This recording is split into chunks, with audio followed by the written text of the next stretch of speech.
बहुत समय पहले की बात है।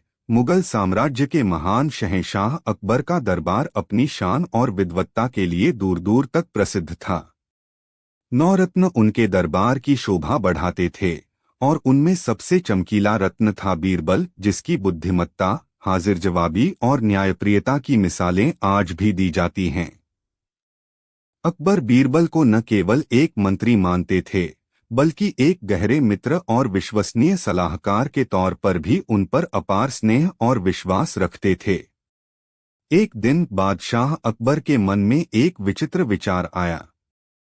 वे अपने महल के बाग में टहल रहे थे, जहां रंग-बिरंगे फूल खिले थे और फव्वारों से निकलती जलधारा मधुर संगीत उत्पन्न कर रही थी। लेकिन अकबर का मन अशांत था। उन्होंने अक्सर महसूस किया था कि एक ऐसा रहस्य है, एक ऐसी इच्छा है जो उनके दिल की गहराइयों में छिपी हुई है, जिसे उन्होंने कभी किसी से नहीं कहा, यहाँ तक कि खुद से भी पूरी तरह स्वीकार नहीं किया। यह कोई राजकीय मामला नहीं था, न ही कोई व्यक्तिगत चिंता, बल्कि एक ऐसी भावना जो एक सम्राट के लिए शायद असामान्य थी। बादशाह ने सोचा, क्या कोई मेरे इस अनकहे रहस्य को जान सकता है?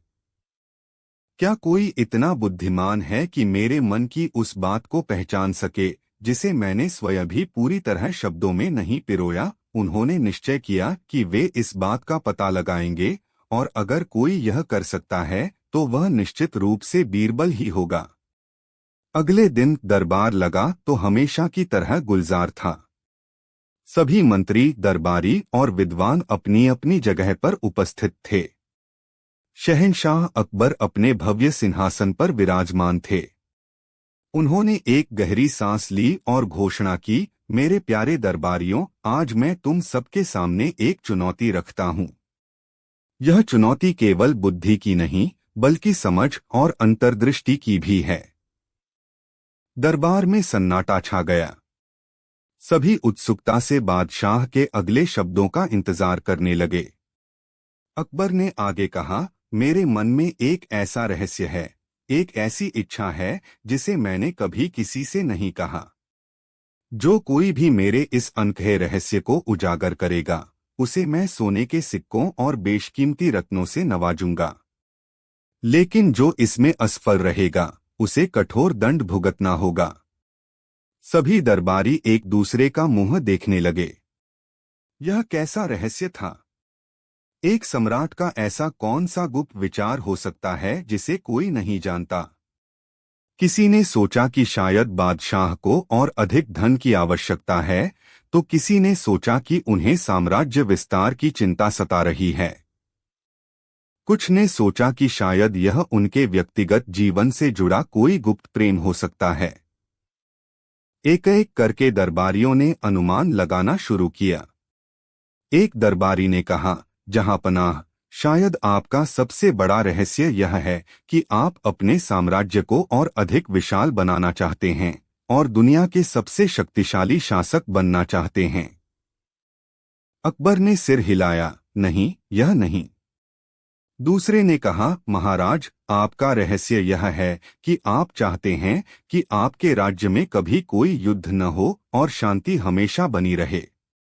अकबर ने फिर मना किया, यह एक अच्छी इच्छा है, पर मेरा रहस्य नहीं।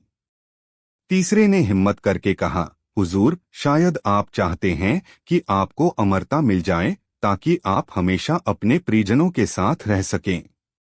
अकबर मुस्कुराए, अमरता का विचार सबको आकर्षित करता है, लेकिन यह मेरा अनकहा रहस्य नहीं। इस तरह दिन बीतता गया और कई दरबारियों ने अपने अपने अनुमान लगाए, लेकिन कोई भी बादशाह के मन की बात तक नहीं पहुंच पाया। अंत में सभी दरबारी थक हार कर बैठ गए। उनकी सारी बुद्धिमत्ता और चालाकी इस रहस्य को भेदने में नाकाम रही। तब अकबर ने बीरबल की ओर देखा। बीरबल, क्या तुम भी चुप रहोगे? या तुम्हारे पास भी कोई अनुमान है? बीरबल आगे बढ़े। उनके चेहरे पर हमेशा की तरह शांत मुस्कान थी।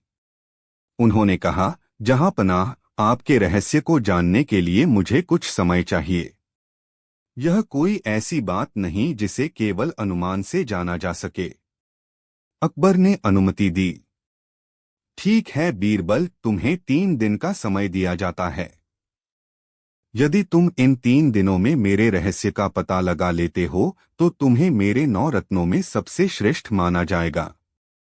बीरबल ने धन्यवाद किया और दरबार से चले गए। अब पूरे दरबार की निगाहें बीरबल पर टिकी थीं। वे जानते थे कि अगर कोई यह कर सकता है तो वह केवल बीरबल ही है। बीरबल ने अगले 2 दिन अकबर की गतिविधियों का बहुत बारीकी से अवलोकन किया। वे देखते कि बादशाह सुबह उठकर क्या करते हैं, दिन भर किन लोगों से मिलते हैं, किन विषयों पर चर्चा करते हैं और शाम को उनका मन किस ओर जाता है। उन्होंने पाया कि अकबर एक कुशल शासक थे जो न्याय और प्रजा के हित के लिए हमेशा चिंतित रहते थे। वे अपने मंत्रियों और दरबारियों से सलाह लेते थे, युद्ध और शांति की रणनीति बनाते थे और अपने साम्राज्य को समृद्ध करने के लिए लगातार प्रयास करते थे।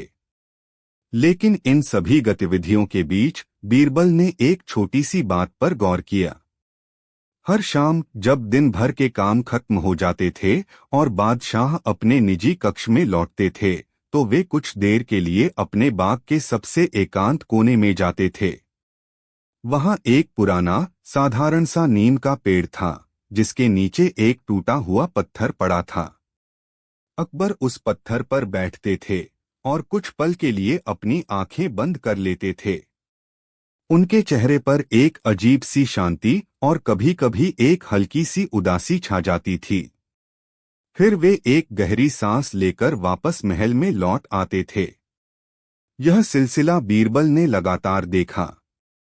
यह बात किसी और दरबारी की नजर में नहीं आई थी क्योंकि सभी बादशाह के शाही कामों में व्यस्त रहते थे। लेकिन बीरबल ने समझ लिया कि रहस्य इसी साधारण से क्रियाकलाप में छिपा है। तीसरे दिन दरबार में फिर से भीड़ लगी थी। सभी उत्सुक थे यह जानने के लिए कि क्या बीरबल अकबर के रहस्य का पता लगा पाए हैं या नहीं। अकबर अपने सिंहासन पर बैठे थे। उनके चेहरे पर एक हल्की सी मुस्कान थी, जैसे वे बीरबल की असफलता का इंतजार कर रहे हों। बीरबल को बुलाया गया। वे आत्मविश्वास के साथ आगे बढ़े। अकबर ने पूछा, तो बीरबल, क्या तुम्हें मेरे रहस्य का पता चला या तुम भी हार मान गए? बीरबल ने आदरपूर्वक झुककर कहा, जहां पनाह, आपका रहस्य जितना गहरा है उतना ही सरल भी है। दरबारियों की उत्सुकता बढ़ गई। बीरबल ने आगे कहा, आपका सबसे बड़ा रहस्य जहां पनाह यह नहीं है कि आप और धन चाहते हैं या और शक्ति या अमरता। आपका रहस्य यह है कि आप एक साधारण जीवन जीना चाहते हैं। आप एक पल के लिए भी उस शाही बोझ, उन जिम्मेदारियों और उन अपेक्षाओं से मुक्ति चाहते हैं जो एक सम्राट होने के नाते आप पर हैं। अकबर की आंखें चौड़ी हो गईं। वे आश्चर्यचकित रह गए। उनके चेहरे पर पहले तो हैरानी, फिर स्वीकृति और अंत में एक गहरी राहत की भावना उभरी। बीरबल ने अपनी बात जारी रखी, मैंने देखा है जहां पनाह की हर शाम जब आप अपने सभी राजकाज से निवृत्त हो जाते हैं तो आप चुपचाप बाग के उस पुराने नीम के पेड़ के नीचे जाकर बैठ जाते हैं जहां एक टूटा हुआ पत्थर पड़ा है। उस पल में आप सम्राट अकबर नहीं होते। आप सिर्फ एक साधारण इंसान होते हैं जो पल भर के लिए उस बोझ से मुक्त होना चाहता है जो एक बादशाह के कंधों पर होता है। उस अकेलेपन में आप उस सादगी और शांति की तलाश करते हैं जो इस शाही दुनिया में दुर्लभ है। आपकी सबसे बड़ी इच्छा, जहां पनाह, शायद बस यही है कि कभी-कभी आप एक साधारण किसान की तरह खेतों में काम कर सकें, एक सामान्य व्यक्ति की तरह अपने परिवार के साथ बिना किसी प्रोटोकॉल के समय बिता सकें, या बस एक आम आदमी की तरह किसी नदी के किनारे बैठकर बहते पानी को देख सकें। यह इच्छा इतनी गहरी है कि आपने इसे कभी किसी से नहीं कहा, क्योंकि एक सम्राट से ऐसी इच्छा की अपेक्षा नहीं की जाती। बीरबल के शब्द सुनकर दरबार में सन्नाटा था। कोई कुछ नहीं बोल पा रहा था। सभी दरबारी हतप्रभ थे। उन्होंने कभी सोचा भी नहीं था कि एक सम्राट का इतना बड़ा रहस्य इतना मानवीय और साधारण हो सकता है। अकबर अपनी जगह से उठे। उनकी आंखों में चमक थी जो प्रशंसा और स्नेह से भरी थी।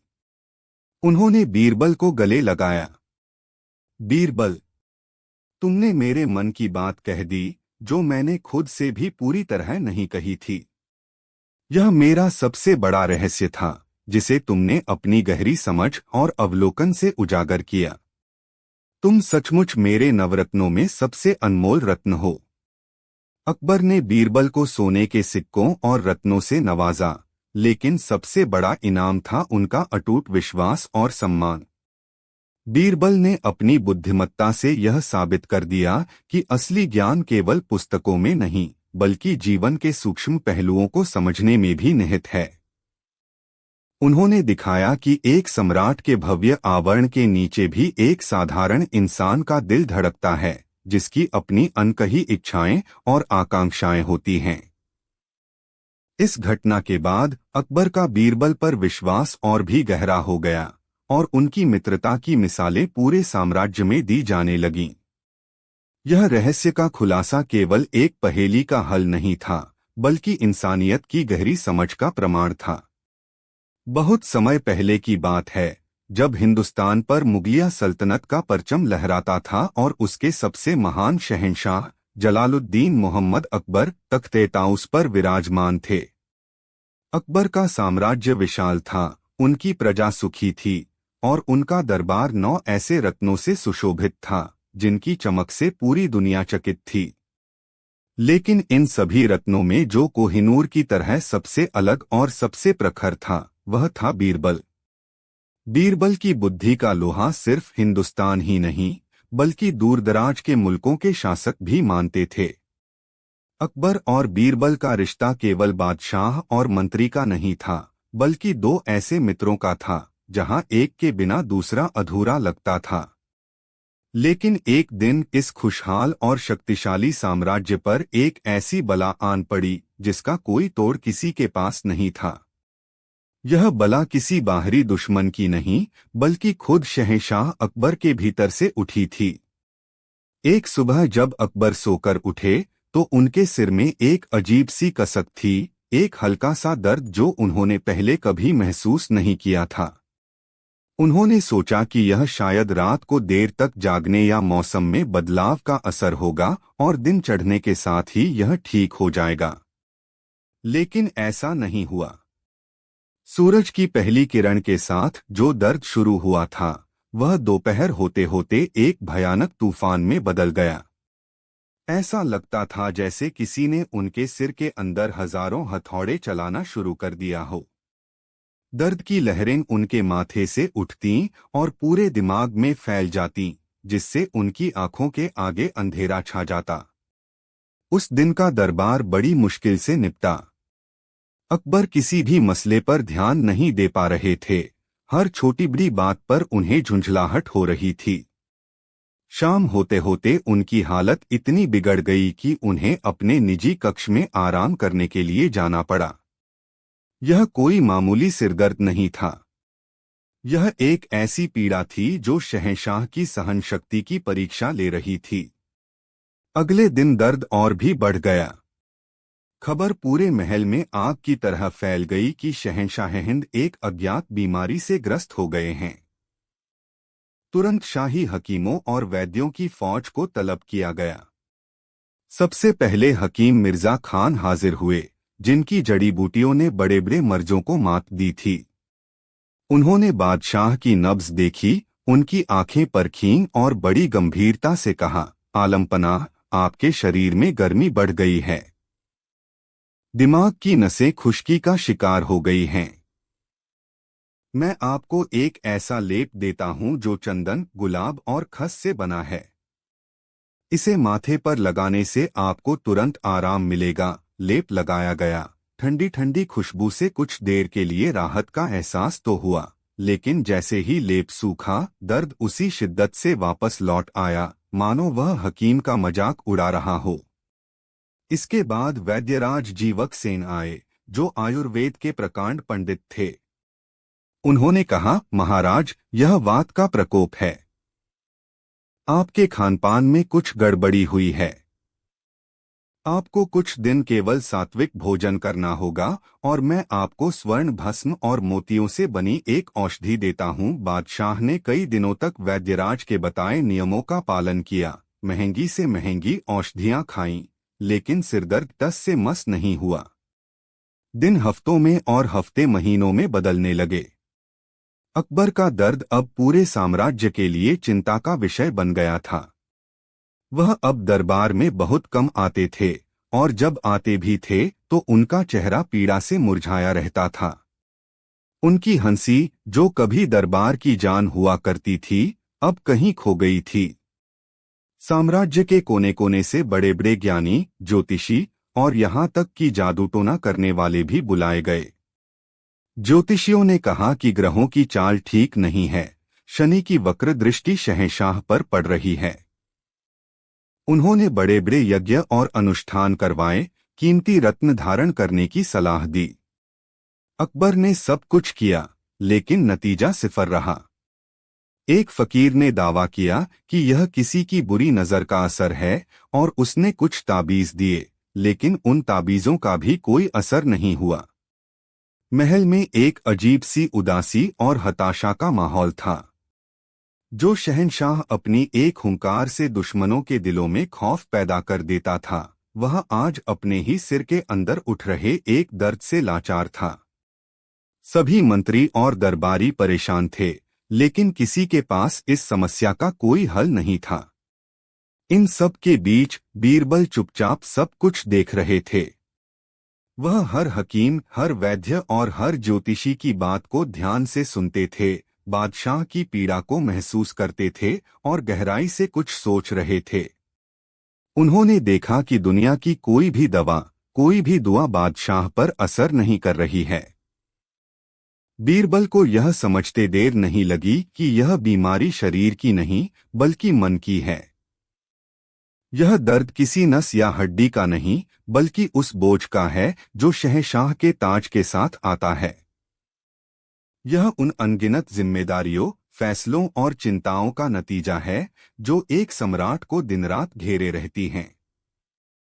एक दिन जब सभी ज्ञानी और हकीम अपनी हार मान चुके थे, बीरबल बादशाह अकबर के कक्ष में अकेले पहुंचे। अकबर दर्द से कराह रहे थे और उनकी आंखों में एक गहरी निराशा थी। उन्होंने बीरबल को देखकर कहा, बीरबल, लगता है हमारा अंतिम समय आ गया है। यह दर्द अब हमारी जान लेकर ही मानेगा।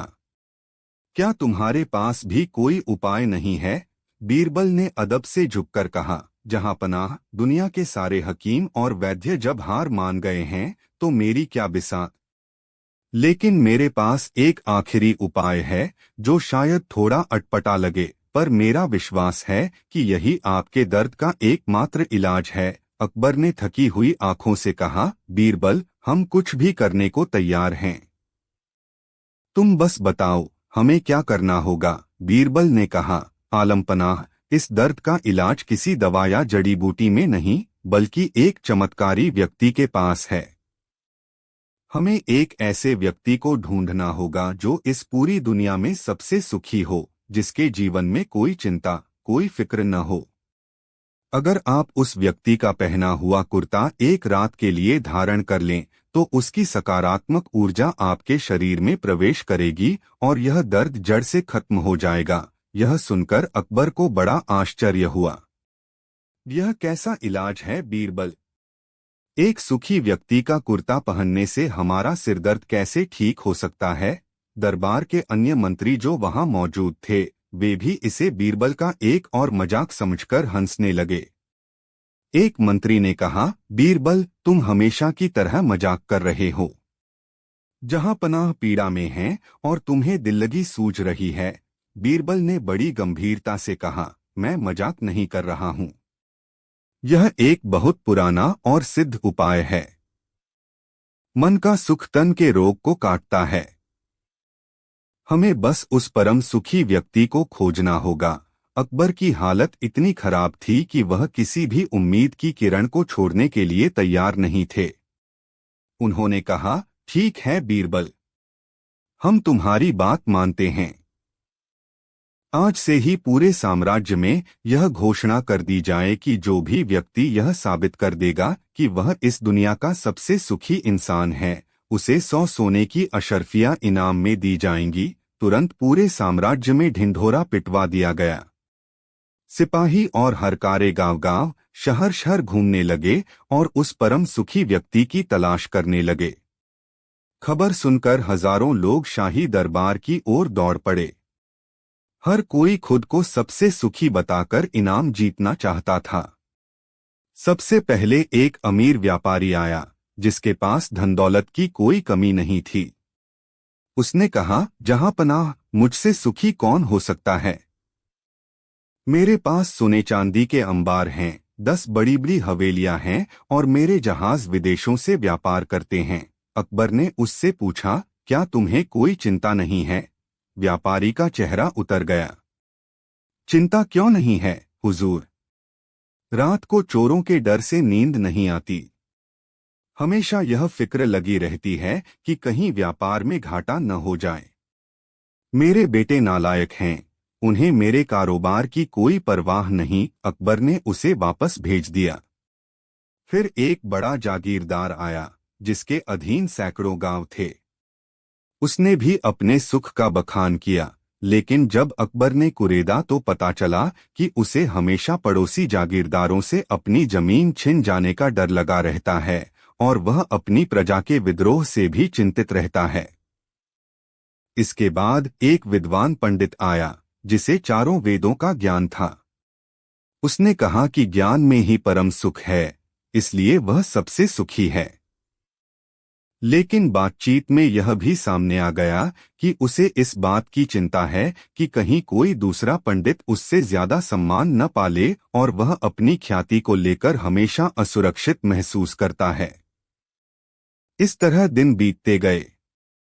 सैकड़ों लोग आए, सबने अपने सुख के बड़े बड़े दावे किए, लेकिन जब भी अकबर उनसे उनकी चिंताओं के बारे में पूछते तो हर किसी के पास एक लंबी फहरिस्त होती थी।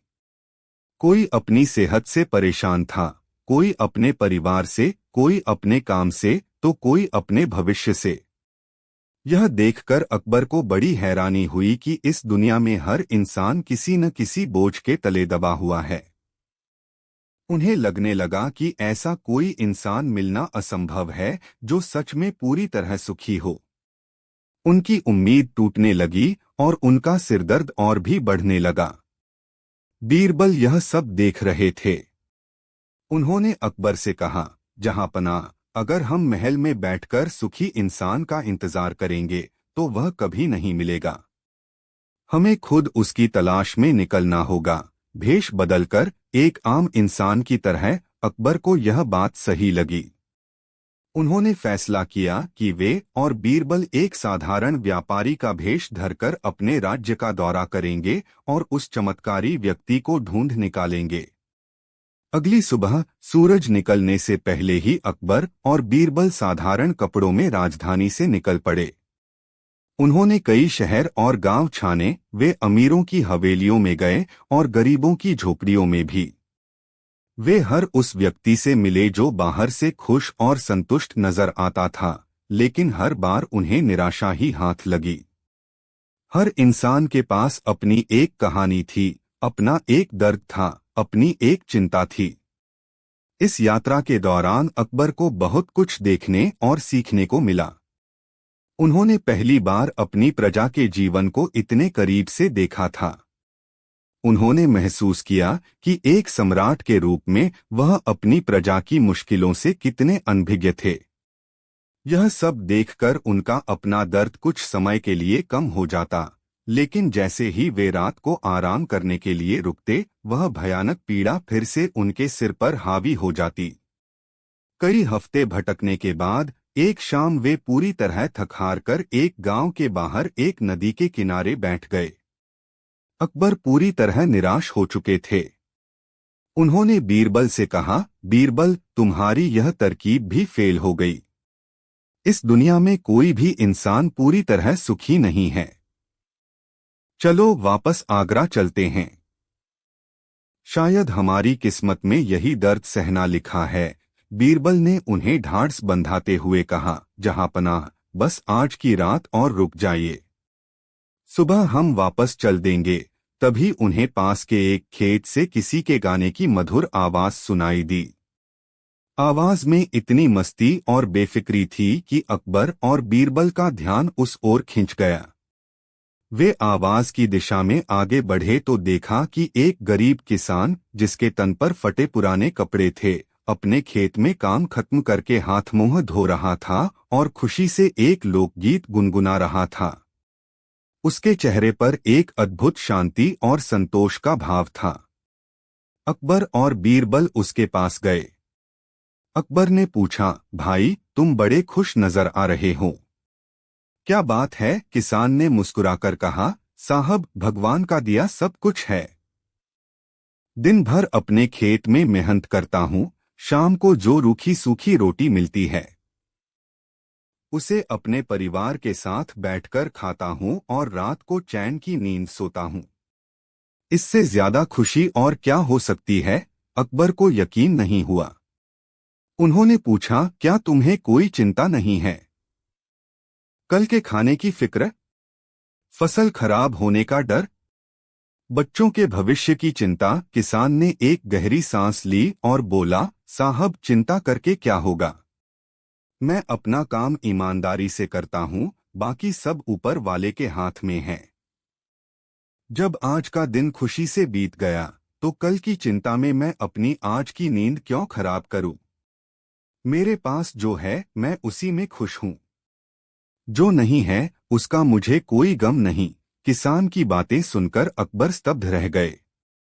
उन्हें अपनी आंखों के सामने वह इंसान मिल गया था जिसकी वे महीनों से तलाश कर रहे थे।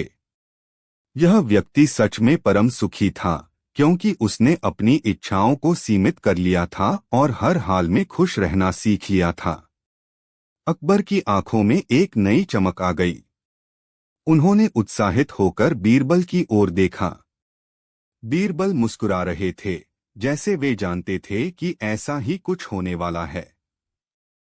अकबर ने तुरंत उस किसान से कहा, भाई, हम तुम्हारी इस बेफिक्री और खुशी से बहुत प्रभावित हुए। हम तुम्हें मुंह मांगा इनाम देंगे।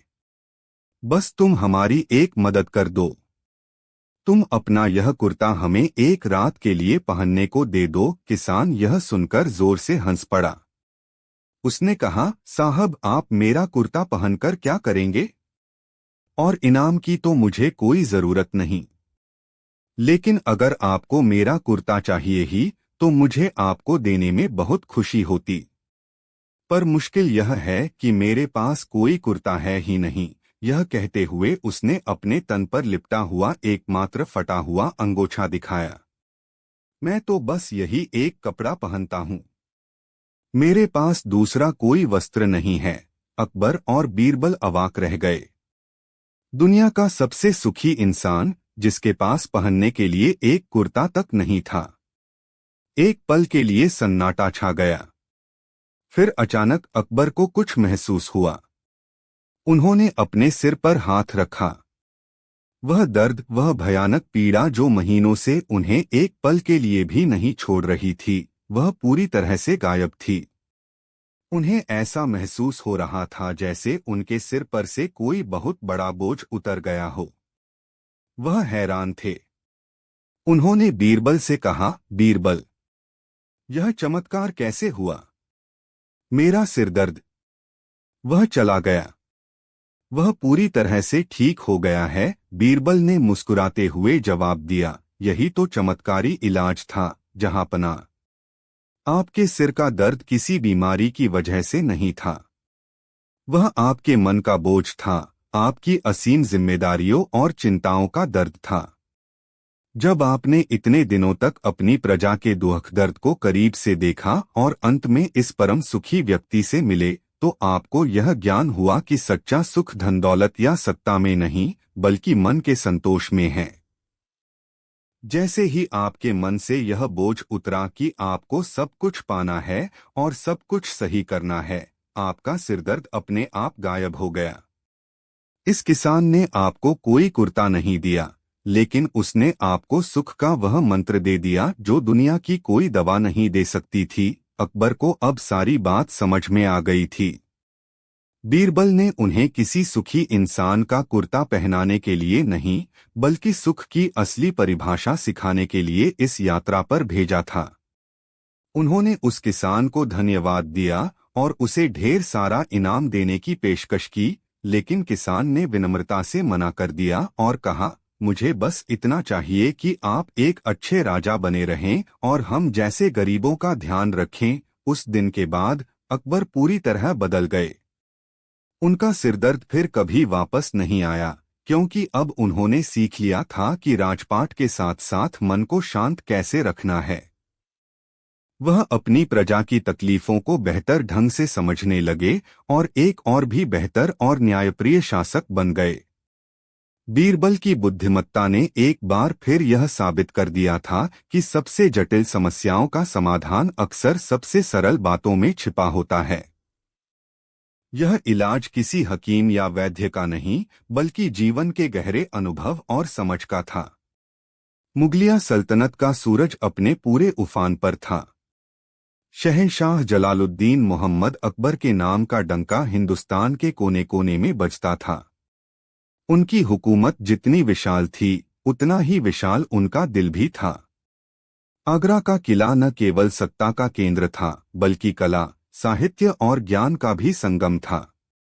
इस संगम का सबसे चमकदार मोती थे अकबर के नवरत्न, और उन नवरत्नों के सिरमौर थे बीरबल।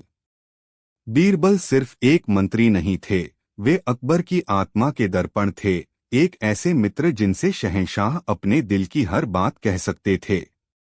उनकी हाजिर जवाबी और बुद्धिमत्ता के किस्से लोक कथाओं का हिस्सा बन चुके थे। दोनों का रिश्ता इतना गहरा था कि दरबारियों के लिए यह अक्सर ईर्ष्या का कारण बन जाता था। वे देखते थे कि कैसे शहंशाह हिंद, जिनके सामने बड़े बड़े राजा महाराजा सिर झुकाते थे, बीरबल के साथ बच्चों की तरह ठहाके लगाते थे और सबसे मुश्किल राजकीय मामलों में भी उनकी सलाह को अंतिम मानते थे। लेकिन सत्ता का गलियारा जितना चमकदार दिखता है, उसके साए उतने ही गहरे और खतरनाक होते हैं। बीरबल की यही लोकप्रियता और बादशाह से उनकी निकटता कुछ दरबारियों की आंखों में कांटों की तरह चुभती थी। इनमें सबसे प्रमुख थे सेनापति शमशेर खान और दीवाने खास हकीम लुकमान। शमशेर खान एक बहादुर योद्धा थे, लेकिन उनकी सोच संकीर्ण थी। उन्हें लगता था कि सल्तनत की ताकत तलवार के जोर पर टिकी है, और बीरबल जैसा एक आम ब्राह्मण जो केवल अपनी बातों से बादशाह का दिल जीतता है, सल्तनत के लिए एक खतरा है। वहीं हकीम लुकमान खुद को बहुत बड़ा ज्ञानी समझते थे और उन्हें यह बर्दाश्त नहीं होता था कि बादशाह हर मसले पर उनसे पहले बीरबल की राय लेते थे। इन दोनों के साथ कुछ और मंत्री भी थे जो बीरबल की बढ़ती हैसियत से जलते थे और मन ही मन उनसे छुटकारा पाने का मौका ढूंढ रहे थे। उन्होंने कई बार बीरबल को नीचा दिखाने की कोशिश की, उन्हें मुश्किल पहेलियों में फंसाने का प्रयास किया, लेकिन हर बार बीरबल अपनी बुद्धि के बल पर साफ बच निकलते थे और पहले से भी ज्यादा बादशाह की नजरों में उठ जाते थे। हर नाकामी के साथ इन दरबारियों की नफरत और भी गहरी होती जा रही थी। वे समझ गए थे कि बीरबल को छोटी मोटी चालों से नहीं हराया जा सकता। उसे फंसाने के लिए एक ऐसा जाल बुनना होगा जिससे निकलना तो दूर, उसे सांस लेने का भी मौका न मिले। एक ऐसा इल्जाम लगाना होगा जिस पर बादशाह को यकीन करने के लिए मजबूर होना पड़े, चाहे उनका दिल कितना भी उसे मानने से इनकार करे। और फिर एक दिन उन्होंने अपनी सबसे घिनौनी और अंतिम चाल चली। उन्होंने बीरबल को देशद्रोह के आरोप में फंसाने की एक अचूक योजना बनाई। उस समय दक्कन की सल्तनत मुगलों की सबसे बड़ी प्रतिद्वंद्वी थी। हालांकि एक अस्थायी शांति समझौता था, लेकिन दोनों सल्तनतों के बीच हमेशा एक तनाव बना रहता था। शमशेर खान ने इसी तनाव का फायदा उठाने का फैसला किया। उसने अपने एक जासूस के जरिए दक्कन के सुल्तान के नाम एक खत लिखवाया। यह खत बीरबल की लिखावट की हूबहू नकल करके लिखा गया था और उस पर बीरबल की नकली मुहर भी लगाई गई थी। उस खत में जो लिखा था वह किसी भी शासक के खून में उबाल लाने के लिए काफी था। उसमें लिखा था, दक्कन के महान सुल्तान को बीरबल का सलाम। मैं शहंशाह अकबर का सबसे विश्वासपात्र मंत्री अब और इस काफिर हुकूमत की सेवा नहीं करना चाहता। मैंने हमेशा आपकी बहादुरी और इस्लाम के प्रति आपकी निष्ठा की प्रशंसा की है। अगर आप आगरा पर हमला करने का फैसला करें तो मैं आपको सल्तनत के सबसे कमजोर रास्तों की जानकारी दूंगा और यह भी सुनिश्चित करूंगा कि शाही सेना का एक बड़ा हिस्सा उस समय राजधानी से दूर रहे। इस मदद के बदले में मुगलिया सल्तनत के पतन के बाद मैं आपकी हुकूमत में एक ऊंचा पद चाहूंगा। यह खत एक ऐसा जहर था जो अकबर और बीरबल के अटूट रिश्ते को भी एक झटके में खत्म कर सकता था। योजना के अनुसार इस खत को एक ऐसे हरकारे के हाथ भेजा गया जिसे जानबूझकर सीमा पर तैनात शमशेर खान के सैनिकों द्वारा पकड़ा जाना था। सब कुछ तय योजना के मुताबिक हुआ। हरकारा पकड़ा गया, उसके पास से खत बरामद हुआ और शमशेर खान उसे लेकर सीधे शहंशाह अकबर के सामने पेश हुआ, जैसे उसने कोई बहुत बड़ी साजिश का पर्दाफाश किया हो। उस दिन दीवान-ए-आम में हमेशा की तरह रौनक थी। अकबर अपने तख्त पर विराजमान थे और राजकीय कामकाज चल रहा था। तभी शमशेर खान हाफता हुआ दरबार में दाखिल हुआ। उसके चेहरे पर चिंता और गुस्से के मिले-जुले भाव थे। उसने खत बादशाह के सामने रखते हुए कहा, आलमपनाह, गजब हो गया। सल्तनत की जड़ों में मट्ठा डालने वाला गद्दार हमारे अपने ही घर में बैठा है। यह खत सीमा पर एक जासूस से पकड़ा गया है जो इसे दक्कन के सुल्तान तक ले जा रहा था। अकबर ने खत उठाया।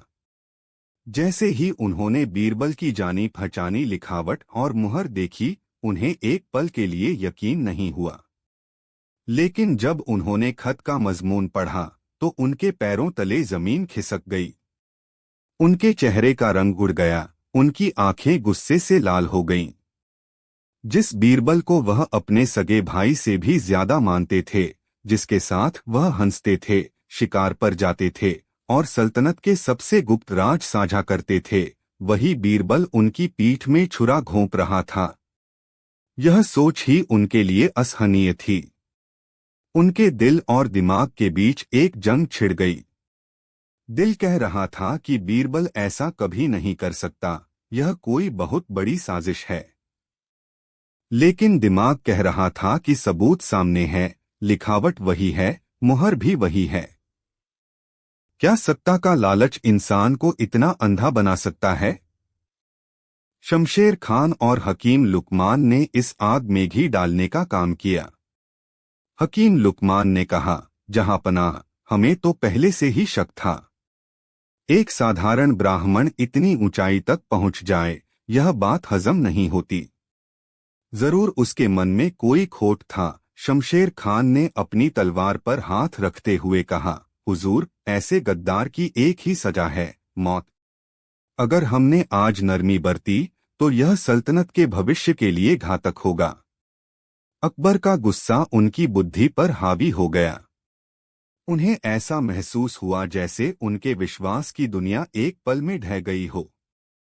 उन्होंने कांपती हुई आवाज में हुक्म दिया, बीरबल को फौरन दरबार में पेश किया जाए। सैनिक बीरबल को बुलाने गए। बीरबल जब दरबार में दाखिल हुए तो माहौल देखकर ही समझ गए कि कुछ बहुत अनहोनी हुई है।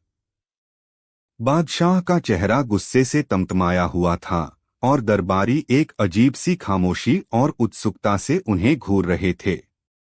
अकबर ने वह खत बीरबल की तरफ फेंकते हुए गरजकर कहा, बीरबल, क्या यह तुम्हारी लिखावट नहीं है? क्या यह तुम्हारी मुहर नहीं है? बोलो, जवाब दो। बीरबल ने खत उठाया और उसे पढ़ा। पढ़ते ही वह पूरा मामला समझ गए। वह समझ गए कि उनके दुश्मनों ने अपना आखिरी और सबसे घातक दांव चल दिया है। उन्होंने शांति से कहा, जहांपनाह, यह लिखावट मेरी नकल की गई है और यह मुहर भी नकली है। मैं अपनी आखिरी सांस तक मुगलिया सल्तनत और आपके प्रति वफादार हूं। यह मुझे फंसाने के लिए एक गहरी साजिश है। लेकिन इस समय अकबर कुछ भी सुनने या समझने की हालत में नहीं थे। उन्हें बीरबल की शांति और उनका इनकार भी एक चालाकी लग रही थी। उन्होंने चिल्लाकर कहा, खामोश गद्दार, तुम्हारे सारे सबूत तुम्हारे खिलाफ हैं। आज से हमारा और तुम्हारा रिश्ता खत्म। तुमने हमारी दोस्ती, हमारे विश्वास का गला घोंटा है। सिपाही, ले जाओ इसे और कालकोठरी में डाल दो। कल सूरज उगते ही इसे शहर के चौराहे पर फांसी पर लटका दिया जाए। यह हुक्म सुनकर पूरे दरबार में सन्नाटा छा गया। किसी को अपने कानों पर यकीन नहीं हो रहा था। बीरबल को फांसी? यह असंभव था। लेकिन शहंशाह का हुक्म पत्थर की लकीर होता है। सैनिक बीरबल को पकड़कर ले गए। बीरबल के चेहरे पर कोई शिकन नहीं थी, कोई डर नहीं था। उन्होंने बस एक आखिरी बार अकबर की तरफ देखा। उनकी आंखों में शिकायत नहीं, बल्कि एक गहरी पीड़ा थी, जैसे वह कह रहे हों, काश आपने मुझ पर विश्वास किया होता। महल में मातम जैसा माहौल पसर गया। रानियां रो रही थीं, नौकर चाकर उदास थे, और यहाँ तक कि जिन दरबारियों को बीरबल से कोई लेना देना नहीं था, वे भी इस फैसले से स्तब्ध थे। अकबर अपने कक्ष में अकेले थे। उनका गुस्सा अब धीरे धीरे ठंडा हो रहा था और उसकी जगह एक भयानक पश्चाताप और दुहक ले रहा था। उन्हें बीरबल के साथ बिताया हर पल याद आ रहा था। कैसे बीरबल ने अपनी बुद्धि से सल्तनत को कई बार मुश्किलों से निकाला था, कैसे उन्होंने अकबर को व्यक्तिगत रूप से सही और गलत का फर्क समझाया था। क्या ऐसा इंसान गद्दार हो सकता है? अकबर का दिल चीख चीख कर कह रहा था, नहीं। लेकिन उनकी बादशाह की हैसियत और सामने रखे सबूत उन्हें अपने फैसले पर टिके रहने के लिए मजबूर कर रहे थे। वह पूरी रात सो नहीं सके, बस बेचैनी से टहलते रहे। उधर कालकोठरी में बीरबल शांत बैठे थे। वह जानते थे कि उनके दुश्मन कौन हैं और उन्होंने यह जाल क्यों बुना है। वह यह भी जानते थे कि इस जाल से निकलने का सीधा कोई रास्ता नहीं है। अगर वह अपनी बेगुनाही के सबूत देने की कोशिश करते तो शमशेर खान और उसके साथी उन सबूतों को भी झूठा साबित कर देते। उन्हें इस खेल को उन्हीं के नियमों से, लेकिन अपने तरीके से खेलना था। उन्हें पता था कि अकबर गुस्से में हैं, लेकिन उनके दिल के किसी कोने में विश्वास की एक चिंगारी अभी भी बाकी होगी। उन्हें बस उस चिंगारी को हवा देनी थी। सुबह होने वाली थी। जल्लाद फांसी का फंदा तैयार कर रहा था। शहर के चौराहे पर भीड़ जमा होने लगी थी। हर कोई उदास और हैरान था। किसी को भी यकीन नहीं हो रहा था कि वे आज अपने प्रिय बीरबल को आखिरी बार देख रहे हैं। जेल के दरोगा ने बीरबल से आकर पूछा, आपकी कोई आखिरी ख्वाहिश है? बीरबल ने मुस्कुराकर कहा, हाँ है। मैं चाहता हूं कि शहंशाह अकबर खुद अपनी आंखों से मुझे फांसी पर चढ़ते हुए देखें। और दूसरी ख्वाहिश यह है कि फांसी देने से पहले मुझे एक गिलास पानी और एक जलता हुआ दिया दिया जाए। यह एक अजीब ख्वाहिश थी, लेकिन मरते हुए व्यक्ति की आखिरी इच्छा पूरी करना रिवाज था। दरोगा ने यह बात बादशाह तक पहुंचाई। अकबर, जो पहले से ही अपराध बोध से जल रहे थे, बीरबल की यह इच्छा सुनकर और भी टूट गए। लेकिन उन्होंने हुक्म दिया कि बीरबल की आखिरी ख्वाहिश पूरी की जाए। बीरबल को फांसी के तख्ते पर लाया गया। सामने ही महल के झरोखे में शहंशाह अकबर खड़े थे। उनका चेहरा पत्थर की तरह भावहीन था, लेकिन उनकी आंखें उनके अंदर के तूफान को बयां कर रही थीं। बीरबल ने भीड़ पर एक नजर डाली, फिर अकबर की तरफ देखा और मुस्कुराए। एक सिपाही उनके लिए पानी का गिलास और जलता हुआ दिया लेकर आया। बीरबल ने पानी पिया और फिर दिए को हाथ में लेकर उसे बड़े ध्यान से देखने लगे। उन्होंने दिए को अपनी आंखों के करीब लाकर उसकी लौ को देखा, फिर उसे घुमाया और कुछ बुदबुदाए। यह सब देखकर लोग हैरान थे कि यह मरने से पहले क्या कर रहे हैं। फिर बीरबल ने जल्लाद से कहा, अब मैं तैयार हूं। जल्लाद ने उनके गले में फंदा डाल दिया। तभी बीरबल जोर से चिल्लाए, 1 मिनट रुको। फांसी देने से पहले मेरी एक आखिरी बात सुन लो। यह बात मैं सिर्फ बादशाह सलामत को बताना चाहता हूं। अकबर ने इशारा किया। बीरबल ने ऊंची आवाज में कहा, आलमपनाह, मुझे मरने का कोई गम नहीं, लेकिन मैं मरने से पहले आपको एक बहुत बड़ा राज बताकर जाना चाहता हूं जो मैंने सालों से अपने सीने में दफन कर रखा है। मुझे एक ऐसी जादुई कला आती है जिससे मैं किसी भी मरे हुए इंसान को फिर से जिंदा कर सकता हूं। बस शर्त यह है कि उस इंसान को बेगुनाह होना चाहिए। यह सुनकर भीड़ में हलचल मच गई। अकबर भी चौंक गए। यह कैसी बहकी बहकी बातें कर रहा है बीरबल? बीरबल ने आगे कहा, मैं आज अपनी इसी कला का प्रदर्शन करने जा रहा हूं। जैसे ही मैं मरूंगा, मेरी आत्मा इस शरीर से निकल जाएगी। लेकिन मैंने इस दिए में एक मंत्र पढ़कर फूंक दिया है। मेरी मौत के ठीक 1 घंटे बाद अगर कोई इस दिए को मेरे मृत शरीर के पास ले जाकर वही मंत्र दोहराएगा तो मैं फिर से जिंदा हो जाऊंगा। इससे यह भी साबित हो जाएगा कि मैं बेगुनाह था। लेकिन यह मंत्र सिर्फ एक ही बार काम करेगा। अब दरबारियों के बीच कानाफूसी शुरू हो गई। शमशेर खान और हकीम लुकमान को लगा कि बीरबल मरने के डर से पागल हो गया है और कुछ भी बक रहा है। बीरबल ने अपनी बात पूरी की, चूंकि यह मंत्र बहुत शक्तिशाली है, इसलिए मैं यह मंत्र किसी ऐसे वैसे व्यक्ति को नहीं बता सकता। मैं यह मंत्र सल्तनत के सबसे काबिल और वफादार मंत्री को बताना चाहता हूं, ताकि मेरे बाद वह इस कला का इस्तेमाल सल्तनत की भलाई के लिए कर सके। मेरे हिसाब से दीवाने खास हकीम लुकमान और सेनापति शमशेर खान से ज्यादा वफादार और काबिल इस दरबार में कोई नहीं है। मैं चाहता हूं कि यह दिया और मंत्र मैं उन दोनों को सौंप दूं। यह एक अप्रत्याशित मोड़ था। शमशेर खान और हकीम लुकमान सकते में आ गए।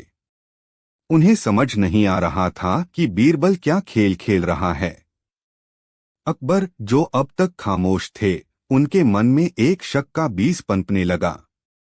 बीरबल की आंखों में उन्हें मौत का डर नहीं, बल्कि एक चुनौती दिखाई दे रही थी। उन्होंने हुक्म दिया, ठीक है। बीरबल की यह इच्छा भी पूरी की जाए। बीरबल को तख्ते से उतारा गया। वह शमशेर खान और हकीम लुकमान के पास गए और उनके कानों में कुछ फुसफुसाया, जैसे वह कोई गुप्त मंत्र बता रहे हों। फिर उन्होंने जलता हुआ दिया उन्हें सौंप दिया और वापस फांसी के तख्ते पर चले गए। जल्लाद ने फंदा कस दिया। बीरबल ने आखिरी बार अकबर की तरफ देखा और आंखें बंद कर लीं। जल्लाद लीवर खींचने ही वाला था कि अकबर ने जोर से चिल्लाकर कहा, रुको। पूरी भीड़ और दरबारियों की सांसें थम गईं। अकबर झरोखे से उतरकर तेजी से फांसी के तख्ते की ओर बढ़े। उनकी आंखों में अब गुस्सा नहीं, बल्कि एक गहरी समझ थी। वह बीरबल के बुने हुए जाल को समझ चुके थे। वह शमशेर खान और हकीम लुकमान के सामने जाकर खड़े हुए, जिनकी हवाइयां उड़ी हुई थीं। अकबर ने उनसे पूछा, बीरबल ने तुम दोनों को क्या मंत्र बताया है? दोनों घबराकर एक दूसरे का मुंह देखने लगे। हकीम लुकमान ने हकलाते हुए कहा, जहां पनाह एक बहुत ही गुप्त मंत्र है। अकबर ने गरज कर कहा, हम जानना चाहते हैं कि वह मंत्र क्या है। अगर तुम दोनों सच में सल्तनत के वफादार हो तो तुम चाहोगे कि बीरबल जैसा बेगुनाह इंसान वापस जिंदा हो जाए। बताओ हमें क्या मंत्र है। अब वे दोनों बुरी तरह फंस चुके थे। अगर वे कहते कि कोई मंत्र नहीं है तो उनका झूठ पकड़ा जाता, और अगर वे कोई झूठा मंत्र बताते तो भी कुछ नहीं होता और बीरबल मर जाता। लेकिन असली मुसीबत कुछ और थी। अकबर ने उनकी चुप्पी देखकर कहा, लगता है तुम दोनों यह राज हमें नहीं बताना चाहते। कोई बात नहीं, हम बीरबल को फांसी दे देते हैं। उसके 1 घंटे बाद तुम दोनों में से कोई एक इस दिए को लेकर उसके शरीर के पास जाएगा और उसे जिंदा करेगा। हम खुद अपनी आंखों से यह चमत्कार देखेंगे। यह सुनकर शमशेर खान और हकीम लुकमान के पैरों तले जमीन खिसक गई। वे जानते थे कि बीरबल जिंदा नहीं होने वाला, और जब बीरबल जिंदा नहीं होगा तो बादशाह का पहला शक उन्हीं दोनों पर जाएगा। बादशाह को लगेगा कि उन्होंने जानबूझकर गलत मंत्र पढ़ा या कोई गड़बड़ की ताकि बीरबल जिंदा न हो पाए और उनकी साजिश का राज दफन हो जाए। वे हर तरफ से घिर चुके थे। बीरबल ने मरने से पहले ही अपनी बेगुनाही का ऐसा सबूत तैयार कर दिया था जिससे वे बच नहीं सकते थे। उनकी चुप्पी और उनके चेहरों पर उड़ती हवाइयों ने अकबर को सब कुछ बता दिया। अकबर का शक अब यकीन में बदल चुका था। उन्होंने सैनिकों को हुक्म दिया, बीरबल को आजाद कर दो और इन दोनों गद्दारों शमशेर खान और हकीम लुकमान को गिरफ्तार कर लो। जैसे ही बीरबल को खोला गया, शमशेर खान और हकीम लुकमान बादशाह के पैरों में गिर पड़े और माफी की भीख मांगने लगे। उन्होंने अपना सारा गुनाह कबूल कर लिया। उन्होंने बताया कि कैसे उन्होंने बीरबल से ईर्ष्या के कारण यह सारा जाल बुना था। असली वजह जानकर पूरा दरबार और सारी प्रजा हिल गई। उन्हें यकीन नहीं हो रहा था कि सल्तनत के इतने बड़े ओहदे पर बैठे लोग इतनी नीच हरकत कर सकते हैं। अकबर की आंखों में आंसू थे। वह बीरबल के पास गए और उन्हें गले लगा लिया। उन्होंने कहा, बीरबल, हमें माफ कर दो। हम गुस्से में इतने अंधे हो गए थे कि अपने सबसे कीमती हीरे को ही नहीं पहचान पाए। हमने सबूतों पर भरोसा किया लेकिन अपनी आत्मा की आवाज पर नहीं। बीरबल ने मुस्कुराकर कहा, आलमपनाह, आप माफी मांगकर मुझे शर्मिंदा न करें। यह आपकी गलती नहीं, परिस्थितियों की गलती थी। सबूत ही कुछ ऐसे गढ़े गए थे कि कोई भी धोखा खा जाता। मैंने यह सारा नाटक इसलिए किया क्योंकि मैं जानता था कि अगर मैं सीधे अपनी बेगुनाही साबित करने की कोशिश करता तो ये लोग मुझे झूठा साबित कर देते। मुझे इन्हें इन्हीं के जाल में फंसाना था। अकबर ने पूछा, लेकिन तुमने उन दोनों के कान में क्या मंत्र फूका था? बीरबल ने हंसते हुए जवाब दिया, मैंने उनके कान में सिर्फ इतना कहा था, शहंशाह सब समझ चुके हैं। अब या तो सच उगल दो या मरने के लिए तैयार हो जाओ। बाकी का काम उनके चेहरे के डर ने कर दिया। यह सुनकर अकबर भी अपनी हंसी नहीं रोक पाए। उन्होंने बीरबल को फिर से अपना सबसे खास सलाहकार नियुक्त किया और उन सभी साजिशकर्ताओं को उनके अपराध के लिए कठोर दंड दिया। उस दिन के बाद अकबर का बीरबल पर विश्वास और भी गहरा हो गया, क्योंकि उन्होंने जान लिया था कि बीरबल की बुद्धि न केवल सल्तनत को बाहरी दुश्मनों से बल्कि भीतरी दुश्मनों से भी बचाने की ताकत रखती है। और यह कहानी हमेशा के लिए इतिहास में दर्ज हो गई कि कैसे बीरबल ने मौत के मुंह में जाकर भी अपनी बुद्धि से न केवल अपनी जान बचाई बल्कि सल्तनत को बहुत बड़े गद्दारों से भी मुक्त कराया। मुगलिया सल्तनत की राजधानी आगरा उन दिनों अपनी शानो शौकत के चरम पर थी। यमुना नदी के किनारे खड़ा भव्य किला न केवल हिंदुस्तान की ताकत का प्रतीक था बल्कि शहंशाह जलालुद्दीन मोहम्मद अकबर की न्यायप्रियता और ज्ञान के प्रति उनके लगाव का भी गवाह था। अकबर का दरबार एक ऐसा गुलदस्ता था जिसमें हर रंग और हर खुशबू के फूल थे, लेकिन उस गुलदस्ते की सबसे मनमोहक सुगंध और सबसे आकर्षक रंग थे बीरबल। बीरबल, जो अपनी बेमिसाल बुद्धिमत्ता, हाजिर जवाबी और इंसानियत की गहरी समझ के लिए जाने जाते थे। अकबर और बीरबल का रिश्ता सिर्फ बादशाह और वजीर का नहीं था, यह दो ऐसे दिलों का मेल था जहां पद और प्रोटोकॉल अक्सर दोस्ती की गर्मजोशी में पिघल जाते थे। लेकिन एक दिन इसी अटूट रिश्ते पर एक ऐसा दाग लगा, एक ऐसा इल्जाम लगा जिसने पूरे हिंदुस्तान को हिलाकर रख दिया। खबर उड़ी कि बीरबल ने बादशाह की सबसे कीमती चीज चुरा ली है। यह खबर जंगल की आग की तरह फैली और हर किसी की जुबान पर बस एक ही सवाल था, क्या यह सच हो सकता है? क्या बीरबल जैसा ज्ञानी और वफादार इंसान ऐसा घिनौना काम कर सकता है? इस सवाल का जवाब उस घटना में छिपा था जो आने वाले कई सालों तक एक पहेली बनी रही। यह कहानी उस चोरी की नहीं, बल्कि उस चोरी के पीछे छिपे एक गहरे सच की है। बात उन दिनों की है जब गोलकुंडा की खदानों से निकला एक नायाब हीरा मुगलिया खजाने की शान बढ़ाने के लिए आगरा लाया गया। वह कोई आम हीरा नहीं था। वह इतना बड़ा, इतना तराशा हुआ और इतना चमकदार था कि उसे देखने वालों की आंखें चौंधिया जाती थीं। सूरज की रोशनी में उसमें से इंद्रधनुष के हजारों रंग फूटते थे और रात के अंधेरे में भी वह एक जुगनू की तरह टिमटिमाता रहता था। उसका नाम नूर-ए-शहंशाह यानी शहंशाह की रोशनी रखा गया। अकबर को सुंदर और कीमती चीजों का शौक था, लेकिन इस हीरे को देखकर वह जैसे अपना सब कुछ भूल गए। वह उस पर मोहित हो गए थे। वह हीरा उनके लिए सिर्फ एक पत्थर का टुकड़ा नहीं, बल्कि उनकी सल्तनत की ताकत, उनकी दौलत और उनके रुतबे का जीता जागता सबूत बन गया था। उन्होंने उस हीरे के लिए एक खास कक्ष बनवाया, जिसे 24 घंटे सबसे भरोसेमंद पहरेदार सुरक्षित रखते थे। दिन में कई कई बार अकबर खुद उस हीरे को देखने जाते थे। वह घंटों उसे अपने हाथ में लेकर निहारते रहते, उसकी चमक में खोए रहते। धीरे धीरे यह शौक एक जुनून में और जुनून एक सनक में बदलने लगा। शहंशाह का ध्यान राजकाज के जरूरी कामों से हटने लगा था। फरियादी घंटों दीवान-ए-आम में उनका इंतजार करते रहते और बादशाह अपने उस बेजान पत्थर से बातें करने में मशगूल रहते। वह रातों को ठीक से सो नहीं पाते थे। उन्हें हर पल यह डर सताता कि कोई उनका यह अनमोल खजाना चुरा न ले।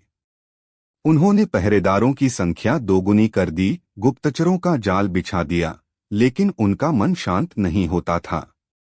उनकी वह खिलखिलाती हंसी, जो कभी दरबार की जान हुआ करती थी, अब फीकी पड़ने लगी थी। उनके चेहरे पर हर वक्त एक चिंता और एक असुरक्षा का भाव रहने लगा था। बीरबल, जो बादशाह के हर मिजाज को पहचानते थे, यह सब देख रहे थे और बहुत चिंतित थे।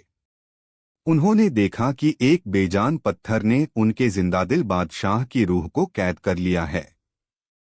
वह हीरा अब शहंशाह की रोशनी नहीं, बल्कि एक ऐसा अंधेरा बन गया था जो धीरे धीरे बादशाह की बुद्धि और उनके सुकून को निगल रहा था।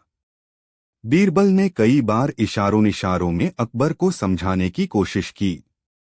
उन्होंने कहा, आलमपनाह, असली खजाना तो वह है जो इंसान को खुशी और शांति दे, न कि वह जो उसकी नींद और चैन छीन ले। लेकिन अकबर पर तो उस हीरे का नशा सवार था। उन्हें बीरबल की बातें बेमानी लगती थीं।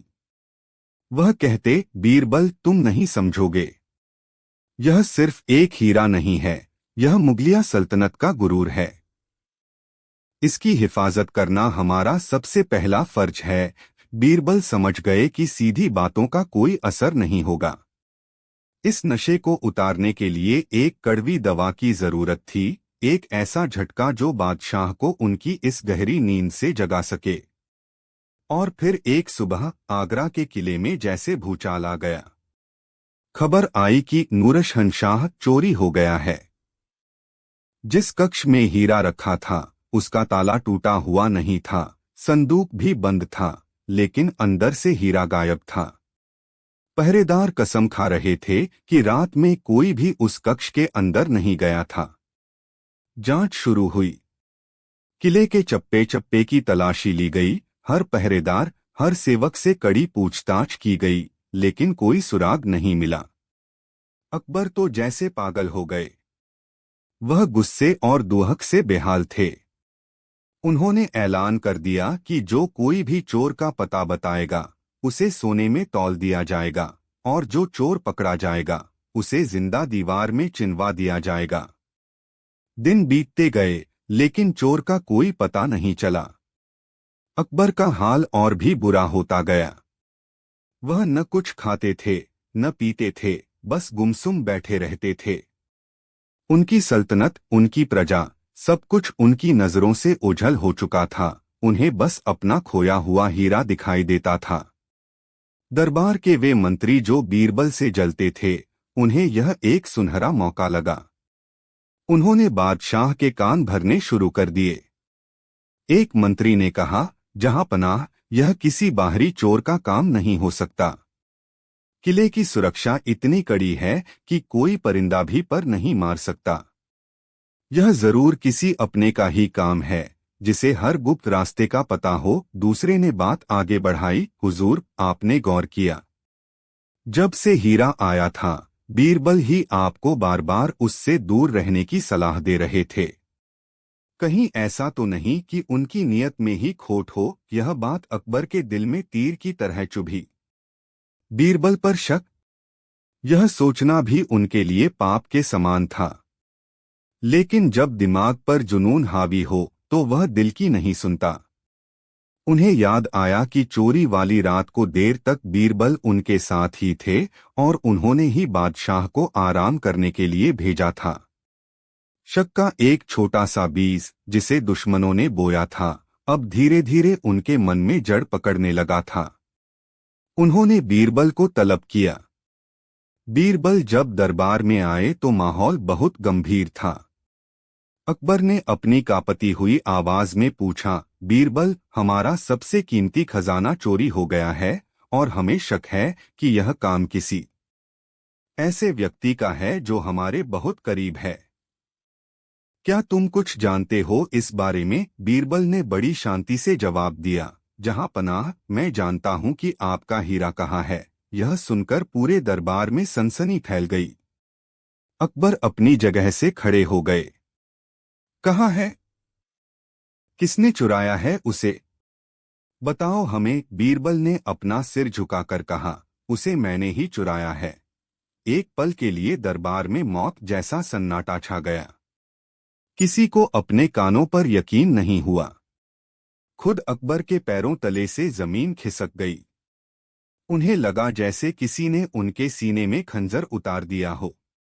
जिस बीरबल पर वह अपनी जान से ज्यादा भरोसा करते थे, उसी ने उन्हें इतना बड़ा धोखा दिया। अकबर की आंखों में आंसू आ गए, जो पल भर में गुस्से की आग में बदल गए। वह चीखे, गद्दार, नमक हराम, हमने तुम्हें क्या नहीं दिया? इज्जत, शोहरत, दोस्ती, और तुमने हमें यह सिला दिया। तुमने हमारा हीरा नहीं, हमारा विश्वास चुराया है।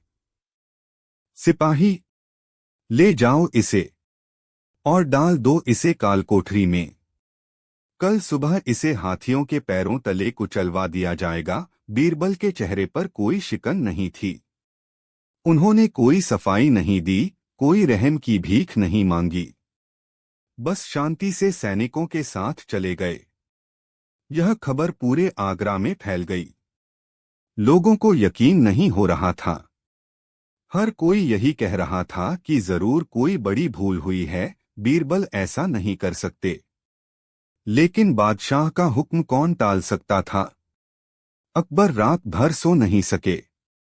उनका गुस्सा अब धीरे धीरे ठंडा हो रहा था और उसकी जगह एक भयानक खालीपन और दुहक ने ले ली थी। उन्हें बीरबल के साथ बिताए पल याद आ रहे थे। उन्हें लग रहा था कि हीरा खोने का दुहक तो था ही, लेकिन बीरबल को खोने का दुहक उससे कहीं ज्यादा बड़ा था। वह सोच रहे थे कि बीरबल ने ऐसा क्यों किया। क्या उन्हें दौलत का इतना लालच था? नहीं, यह संभव नहीं था। अकबर ने कई बार बीरबल को जागीरें और अशर्फिया देनी चाहीं, लेकिन बीरबल ने हमेशा विनम्रता से मना कर दिया था। तो फिर वजह क्या थी? यह सवाल अकबर को अंदर ही अंदर खाए जा रहा था। सुबह हुई। बीरबल को सजा देने के लिए मैदान में लाया गया। हजारों की भीड़ जमा थी, हर आंख में आंसू थे। अकबर भी भारी मन से अपने सिंहासन पर बैठे थे। जल्लाद ने बीरबल से उनकी आखिरी ख्वाहिश पूछी। बीरबल ने कहा, मेरी बस एक ही ख्वाहिश है। मैं मरने से पहले शहंशाह सलामत को उनकी वह सबसे कीमती चीज लौटाना चाहता हूं जो मेरे पास अमानत के तौर पर रखी है। अकबर हैरान रह गए। उन्होंने सैनिकों को इशारा किया। बीरबल को उनके पास लाया गया।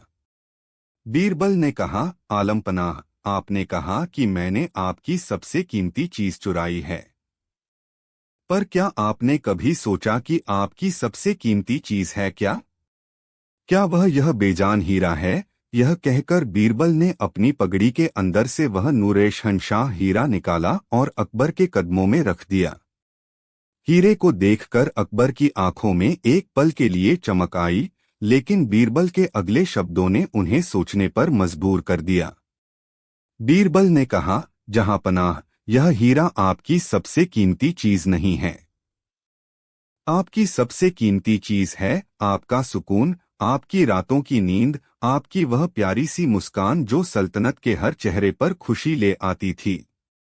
आपकी सबसे कीमती चीज है आपका न्याय और आपकी प्रजा के प्रति आपका लगा। और यह हीरा, यह आपकी उन सभी कीमती चीजों को एक एक करके चुरा रहा था। इसने आपकी नींद चुरा ली, आपका चैन चुरा लिया, राजकाज से आपका ध्यान चुरा लिया और आपको एक शहंशाह से एक मामूली पत्थर का गुलाम बना दिया था। बीरबल ने आगे कहा, हाँ, मैं चोर हूं, लेकिन मैंने यह हीरा नहीं चुराया था। मैंने तो बस कुछ दिनों के लिए बादशाह की उन खोई हुई कीमती चीजों को चुराने की कोशिश की थी जो इस पत्थर की वजह से कहीं गुम हो गई थीं। मैं आपको यह दिखाना चाहता था कि इस हीरे के बिना आप ज्यादा खुश हैं या इसके साथ। आप पिछले कुछ दिनों से इस हीरे के गम में दुखी थे, लेकिन क्या आपको वह बेचैनी महसूस हुई जो इसके पास होने पर होती थी? क्या आपको वह डर सता रहा था जो इसकी हिफाजत के लिए आपके मन में बैठ गया था? नहीं, जहांपनाह, मैंने आपकी सबसे कीमती चीज चुराई नहीं, बल्कि उसे एक दूसरे चोर से बचाने की कोशिश की थी। बीरबल की बातें सुनकर अकबर की आंखों से आंसू बहने लगे। उन्हें अपनी गलती का एहसास हो गया था। वह समझ गए थे कि बीरबल ने यह सब क्यों किया। यह कोई चोरी या गद्दारी नहीं थी, यह दोस्ती का सबसे बड़ा सबूत था। यह एक मित्र द्वारा अपने पथ से भटक रहे मित्र को सही रास्ता दिखाने का एक साहसी प्रयास था। वह अपने सिंहासन से उतरे और उन्होंने बीरबल को गले लगा लिया। उन्होंने भरी सभा में कहा, हमसे भूल हुई बीरबल, तुम सही कहते हो। हमारी असली दौलत यह पत्थर नहीं, बल्कि हमारी प्रजा का प्यार और तुम जैसे दोस्त का साथ है। तुमने हमारी आंखें खोल दी। तो क्या बीरबल ने बादशाह की सबसे कीमती चीज चुराई थी? इसका जवाब हाँ भी है और नहीं भी। हाँ, उन्होंने वह हीरा चुराया था जिसे बादशाह उस समय अपनी सबसे कीमती चीज समझ रहे थे। लेकिन नहीं, उन्होंने बादशाह की असली सबसे कीमती चीज यानी उनके मन की शांति और उनकी बुद्धिमत्ता को नहीं चुराया था, बल्कि उसे वापस लौटाया था। यह कहानी एक सबक थी कि दुनिया की सबसे कीमती चीजें वह नहीं होती जिन्हें खजानों में बंद किया जा सके, बल्कि वह होती हैं जिन्हें सिर्फ दिल में महसूस किया जा सकता है। सदियों पुरानी बात है, जब हिंदुस्तान की सरजमी पर मुगलिया सल्तनत का इकबाल बुलंद था और शहंशाह हिंद जलालुद्दीन मोहम्मद अकबर के नाम का सूरज पूरी दुनिया पर चमकता था। अकबर सिर्फ एक विजेता या शासक ही नहीं थे, बल्कि उनके दिल में ज्ञान और सत्य को जानने की एक ऐसी प्यास थी जो उन्हें हमेशा बेचैन रखती थी। उनका दरबार, जो नवरत्नों से सुशोभित था, केवल राजकाज का केंद्र नहीं बल्कि ज्ञान, दर्शन और कला का एक जीवंत संगम था। यहाँ हर दिन नए सवाल पैदा होते थे और उनकी तलाश में बुद्धि के घोड़े दौड़ाए जाते थे। लेकिन एक दिन दरबार में 3 ऐसे सवाल गूंजे जो किसी दरबारी ने नहीं, किसी विद्वान ने नहीं, बल्कि खुद शहंशाह अकबर ने पूछे थे। ये सवाल इतने सरल थे कि सुनने में बच्चों जैसे लगते थे, लेकिन इतने गहरे थे कि उनकी थाह पाना समंदर में गोता लगाने जैसा था। उन सवालों ने सल्तनत के सबसे बड़े ज्ञानियों को निरुत्तर कर दिया और एक ऐसी यात्रा की शुरुआत की जिसने शहंशाह को सत्ता के शिखर से उतारकर इंसानियत की जमीन पर खड़ा कर दिया। यह कहानी उन 3 सवालों की है, लेकिन उससे भी ज्यादा यह उस रहस्य की है कि वे सवाल खुद बादशाह के जहन में सबसे पहले आए कहाँ से थे। इसकी शुरुआत एक साधारण सी सुबह से हुई। अकबर अपने बागहयात में टहल रहे थे। सूरज की पहली किरणें संगमरमर के फव्वारों पर पड़कर मोतियों की तरह चमक रही थीं और फूलों की भीनी भीनी खुशबू हवा में घुली हुई थी। लेकिन बादशाह का मन अशांत था। उन्हें रात में एक अजीब सा ख्वाब आया था।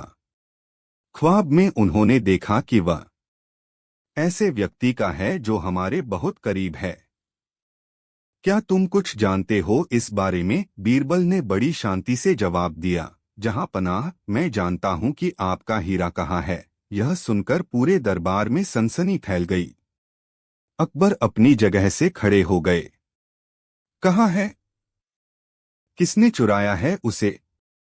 बताओ हमें, बीरबल ने अपना सिर झुकाकर कहा। उसे मैंने ही चुराया है। एक पल के लिए दरबार में मौत जैसा सन्नाटा छा गया। किसी को अपने कानों पर यकीन नहीं हुआ। खुद अकबर के पैरों तले से जमीन खिसक गई। उन्हें लगा जैसे किसी ने उनके सीने में खंजर उतार दिया हो। जिस बीरबल पर वह अपनी जान से ज्यादा भरोसा करते थे, उसी ने उन्हें इतना बड़ा धोखा दिया। अकबर की आंखों में आंसू आ गए, जो पल भर में गुस्से की आग में बदल गए। वह चीखे, गद्दार, नमक हराम, हमने तुम्हें क्या नहीं दिया? इज्जत, शोहरत, दोस्ती, और तुमने हमें यह सिला दिया। तुमने हमारा हीरा नहीं, हमारा विश्वास चुराया है। सिपाही, ले जाओ इसे और डाल दो इसे कालकोठरी में। कल सुबह इसे हाथियों के पैरों तले कुचलवा दिया जाएगा। बीरबल के चेहरे पर कोई शिकन नहीं थी। उन्होंने कोई सफाई नहीं दी, कोई रहम की भीख नहीं मांगी। बस शांति से सैनिकों के साथ चले गए। यह खबर पूरे आगरा में फैल गई। लोगों को यकीन नहीं हो रहा था। हर कोई यही कह रहा था कि जरूर कोई बड़ी भूल हुई है, बीरबल ऐसा नहीं कर सकते। लेकिन बादशाह का हुक्म कौन टाल सकता था?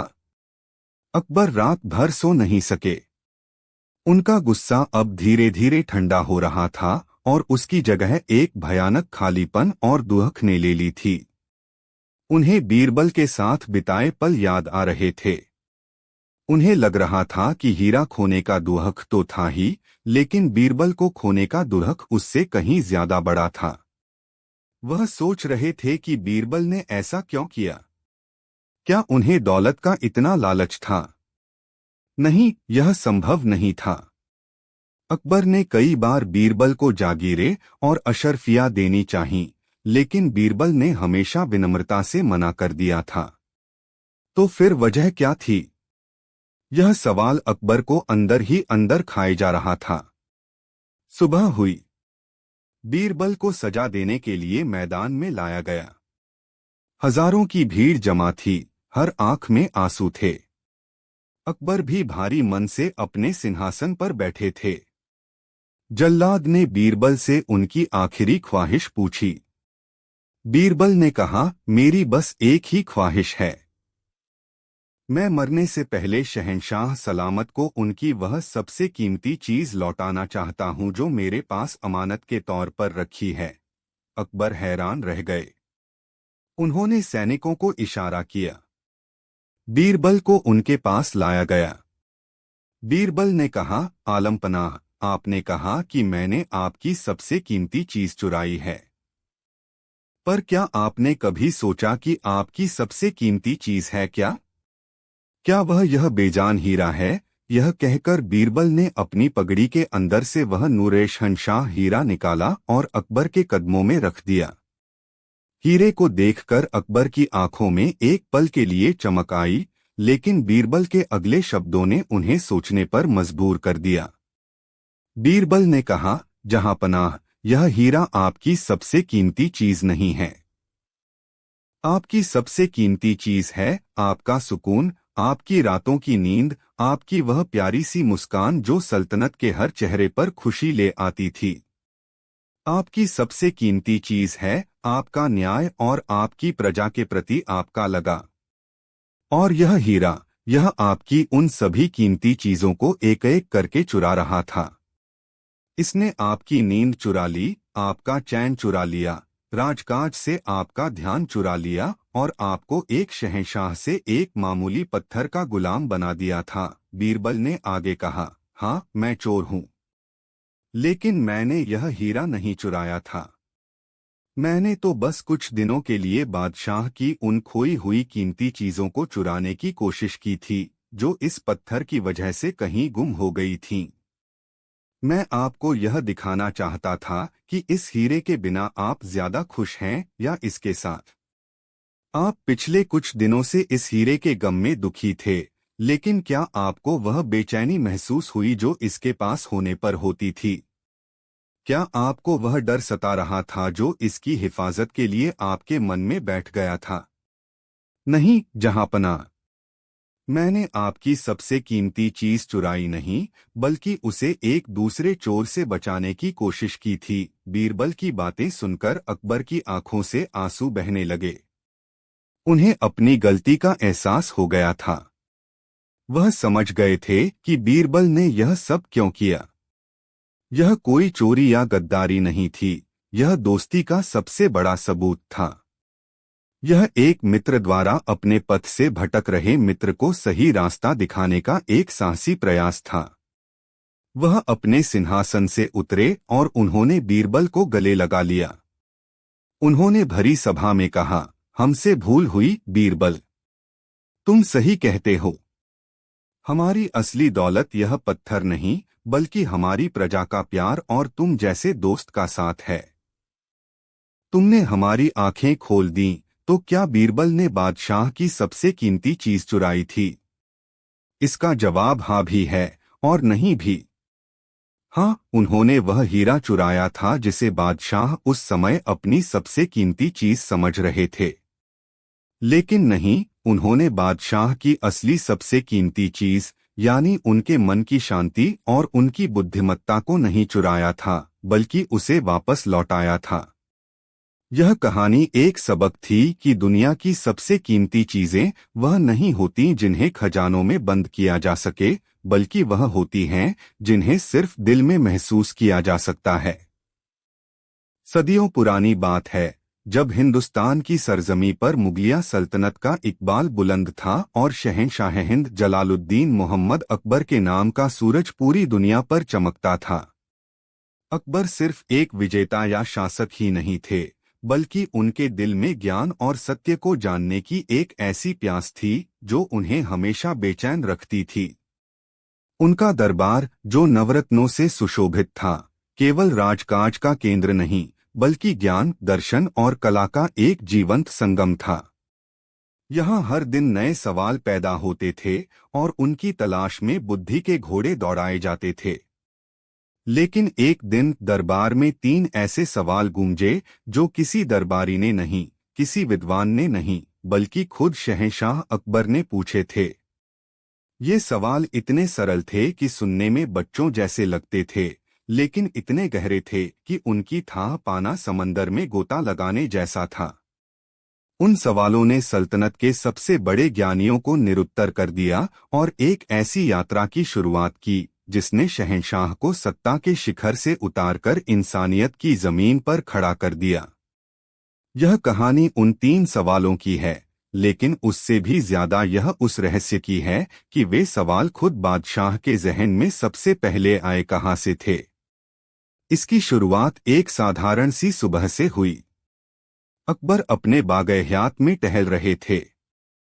सूरज की पहली किरणें संगमरमर के फव्वारों पर पड़कर मोतियों की तरह चमक रही थीं और फूलों की भीनी भीनी खुशबू हवा में घुली हुई थी। लेकिन बादशाह का मन अशांत था।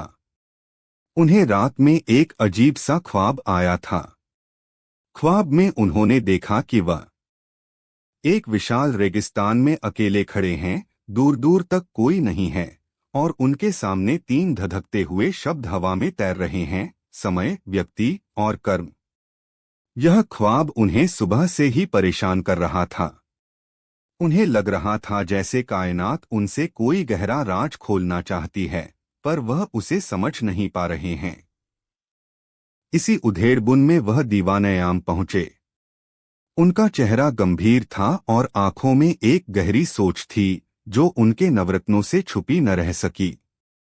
सब कुछ सामान्य चल रहा था कि अचानक अकबर ने अपने तख्त से उठकर कहा, आज हम दरबार की सारी कार्यवाही रोकते हैं। आज न हम किसी सल्तनत की बात करेंगे, न किसी जंग की, न खजाने की। आज हम जिंदगी की बात करेंगे। दरबार में सन्नाटा छा गया। सब हैरान थे कि बादशाह आज किस विषय पर चर्चा करना चाहते हैं। अकबर ने अपनी गहरी आवाज में कहा, हमारे जहन में आज 3 सवाल उठे हैं, और हमें लगता है कि अगर किसी इंसान को इन 3 सवालों के जवाब मिल जाएं, तो वह कभी कोई गलती नहीं कर सकता और हमेशा एक सफल और सार्थक जीवन जी सकता है। जो कोई भी हमें इन 3 सवालों के संतोषजनक जवाब देगा, उसे हम मुंह मांगा इनाम देंगे। सभी दरबारी और विद्वान उत्सुकता से बादशाह की ओर देखने लगे। अकबर ने अपना पहला सवाल पूछा, किसी भी काम को करने के लिए सबसे सही समय कौन सा होता है? उन्होंने अपना दूसरा सवाल पूछा, हमें किन लोगों की बात सबसे ज्यादा सुननी चाहिए, यानी हमारे लिए सबसे महत्वपूर्ण व्यक्ति कौन हैं? और अंत में उन्होंने अपना तीसरा और आखिरी सवाल पूछा, दुनिया में सबसे जरूरी काम कौन सा है जिसे हमें सबसे पहले करना चाहिए? ये सवाल सुनने में जितने आसान थे, उनके जवाब उतने ही मुश्किल। दरबार में मौजूद हर ज्ञानी अपने अपने हिसाब से जवाब देने के लिए आगे आया। एक इतिहासकार ने कहा, आलमपनाह, किसी भी काम को करने का सही समय जानने के लिए हमें अपने अतीत से सीखना चाहिए। हमें एक विस्तृत कैलेंडर या टाइम टेबल बनाना चाहिए और उसका सख्ती से पालन करना चाहिए। वही सही समय होगा। अकबर को यह जवाब पसंद नहीं आया। उन्होंने कहा, लेकिन भविष्य तो अनिश्चित है। हम पहले से हर बात का अनुमान कैसे लगा सकते हैं? और कई बार हमें तुरंत फैसला लेना पड़ता है, उस वक्त हम टाइम टेबल कैसे देखेंगे? फिर एक सेनापति ने कहा, हुजूर, सबसे सही समय वह होता है जब हमला करने का मौका हो। हमें हर पल चौकन्ना रहना चाहिए और जैसे ही मौका मिले उसका फायदा उठाना चाहिए। एक दरबारी बोला, नहीं जहांपनाह, सबसे महत्वपूर्ण व्यक्ति तो आप हैं, शहंशाह। हमें सबसे पहले आपकी बात सुननी चाहिए। दूसरा बोला, नहीं, सबसे महत्वपूर्ण व्यक्ति हमारे सलाहकार और मंत्री होते हैं। एक मौलवी ने कहा, सबसे जरूरी इंसान तो अल्लाह के दूत और पीरफकीर होते हैं। तीसरे सवाल के जवाब में भी ऐसी ही भिन्न भिन्न राय सामने आई। किसी ने कहा कि सबसे जरूरी काम विज्ञान की खोज करना है, किसी ने कहा कि युद्ध कला में निपुण होना है, और किसी ने धर्म और पूजा पाठ को सबसे जरूरी कर्म बताया। अकबर ने सबकी बातें सुनी, लेकिन किसी भी जवाब से उन्हें संतुष्टि नहीं मिली। हर जवाब अधूरा और एक तरफा लग रहा था। उनकी नजरें अब अपने सबसे भरोसेमंद दोस्त और सलाहकार बीरबल को ढूंढ रही थीं, जो अब तक खामोश खड़े सब कुछ देख और सुन रहे थे। अकबर ने पूछा, बीरबल, तुम चुप क्यों हो? क्या तुम्हारे पास हमारे इन सवालों का कोई जवाब नहीं है? बीरबल ने अदब से सिर झुकाकर कहा, जहां पनाह, आपके सवाल बहुत गहरे हैं। इनके जवाब किसी किताब में नहीं मिलेंगे, न ही किसी बहस में। इन सवालों के जवाब शब्दों से नहीं, बल्कि अनुभव से ही मिल सकते हैं। अकबर ने अधीर होकर कहा, तो फिर हमें वह अनुभव कैसे मिलेगा? बीरबल ने मुस्कुराकर कहा, इसके लिए हमें इस महल और इस तख्त को छोड़कर कुछ समय के लिए एक आम इंसान की तरह जीना होगा। चलिए, हम भेष बदलकर किसी दूरदराज के गांव में चलते हैं। शायद जिंदगी खुद हमें इन सवालों के जवाब दे दे। अकबर को बीरबल की बात में दम लगा। वह हमेशा से अपनी प्रजा के जीवन को करीब से देखना चाहते थे। उन्होंने तुरंत इस योजना के लिए हामी भर दी।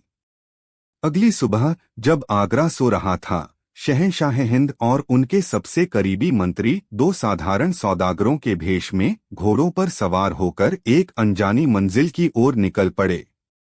कई दिनों तक सफर करने के बाद वे हिमालय की तलहटी में बसे एक छोटे से शांत गांव में पहुंचे। गांव के आखिर में एक बूढ़ा किसान अपनी छोटी सी झोपड़ी के बाहर जमीन खोद रहा था। वह बहुत कमजोर और थका हुआ लग रहा था, लेकिन उसके चेहरे पर एक अजीब सी शांति थी। अकबर और बीरबल उसके पास गए। अकबर ने कहा, बाबा, हम मुसाफिर हैं, बहुत थक गए हैं। क्या आज रात हमें आपके यहाँ रुकने की जगह मिल सकती है? बूढ़े किसान ने मुस्कुराकर उनका स्वागत किया। हाँ हाँ, क्यों नहीं। आप लोग मेरे मेहमान हैं। अंदर आ जाइए। अकबर उस बूढ़े व्यक्ति के अथक परिश्रम को देखकर हैरान थे। उन्होंने पूछा, बाबा, आप इतनी मेहनत क्यों कर रहे हैं? यह जमीन तो बहुत पथरीली लगती है।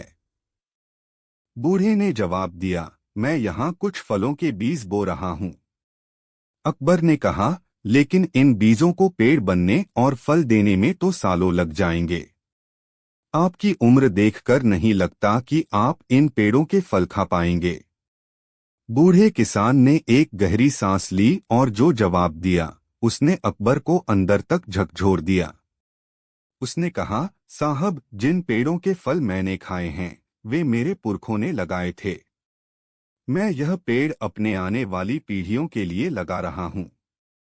कर्म सिर्फ अपने लिए नहीं किया जाता। अकबर उस बूढ़े की सादगी और उसकी गहरी सोच से बहुत प्रभावित हुए। वह रात वहीं रुके। अचानक आधी रात को मौसम खराब हो गया। तेज आंधी चलने लगी, बिजली कड़कने लगी और मूसलाधार बारिश शुरू हो गई। तभी किसी ने जोर जोर से दरवाजा पीटा। बूढ़े किसान ने दरवाजा खोला तो देखा कि पड़ोस का एक युवक खड़ा था। वह घबराया हुआ था और उसके कपड़े खून से सने थे। उसने बताया कि जंगल से लौटते समय एक जंगली जानवर ने उस पर हमला कर दिया है और उसका बहुत खून बह रहा है। यह सुनते ही बूढ़ा किसान अपनी उम्र और कमजोरी की परवाह किए बिना तुरंत उसकी मदद में जुट गया। उसने अकबर और बीरबल से मदद मांगी। अकबर, जिन्हें जड़ी बूटियों का थोड़ा ज्ञान था, तुरंत जंगल की ओर भागे ताकि कोई दवा ढूंढ सकें। बीरबल ने साफ कपड़ा और गर्म पानी लाने में मदद की। बूढ़े किसान ने बड़े ही धैर्य और कुशलता से उस युवक के घावों को साफ किया और उस पर पट्टी बांधी। काफी देर तक उसकी देखभाल करने के बाद जब युवक की हालत स्थिर हुई तो सबने चैन की सांस ली। अकबर जब जड़ी बूटियां लेकर लौटे तो वह यह देखकर हैरान रह गए कि कैसे एक अनजान व्यक्ति की जान बचाने के लिए वह बूढ़ा किसान, बीरबल और खुद वह सब कुछ भूलकर एक साथ काम कर रहे थे। सुबह हुई, मौसम साफ हो चुका था। युवक की हालत अब बेहतर थी। उसने उन तीनों का बहुत शुक्रिया अदा किया और अपने घर चला गया। अकबर अब भी अपने सवालों के जवाबों के बारे में सोच रहे थे। उन्होंने बीरबल से कहा, बीरबल, हमारा यह सफर तो व्यर्थ गया। हमें अब तक हमारे सवालों के जवाब नहीं मिले। एक विशाल रेगिस्तान में अकेले खड़े हैं, दूर दूर तक कोई नहीं है और उनके सामने 3 धधकते हुए शब्द हवा में तैर रहे हैं, समय, व्यक्ति और कर्म। यह ख्वाब उन्हें सुबह से ही परेशान कर रहा था। उन्हें लग रहा था जैसे कायनात उनसे कोई गहरा राज खोलना चाहती है, पर वह उसे समझ नहीं पा रहे हैं। इसी उधेड़बुन में वह दीवानयाम पहुंचे। उनका चेहरा गंभीर था और आंखों में एक गहरी सोच थी, जो उनके नवरत्नों से छुपी न रह सकी। सब कुछ सामान्य चल रहा था कि अचानक अकबर ने अपने तख्त से उठकर कहा, आज हम दरबार की सारी कार्यवाही रोकते हैं। आज न हम किसी सल्तनत की बात करेंगे, न किसी जंग की, न खजाने की। आज हम जिंदगी की बात करेंगे। दरबार में सन्नाटा छा गया। सब हैरान थे कि बादशाह आज किस विषय पर चर्चा करना चाहते हैं। अकबर ने अपनी गहरी आवाज में कहा, हमारे जहन में आज 3 सवाल उठे हैं, और हमें लगता है कि अगर किसी इंसान को इन 3 सवालों के जवाब मिल जाएं, तो वह कभी कोई गलती नहीं कर सकता और हमेशा एक सफल और सार्थक जीवन जी सकता है। जो कोई भी हमें इन 3 सवालों के संतोषजनक जवाब देगा, उसे हम मुंह मांगा इनाम देंगे। सभी दरबारी और विद्वान उत्सुकता से बादशाह की ओर देखने लगे। अकबर ने अपना पहला सवाल पूछा, किसी भी काम को करने के लिए सबसे सही समय कौन सा होता है?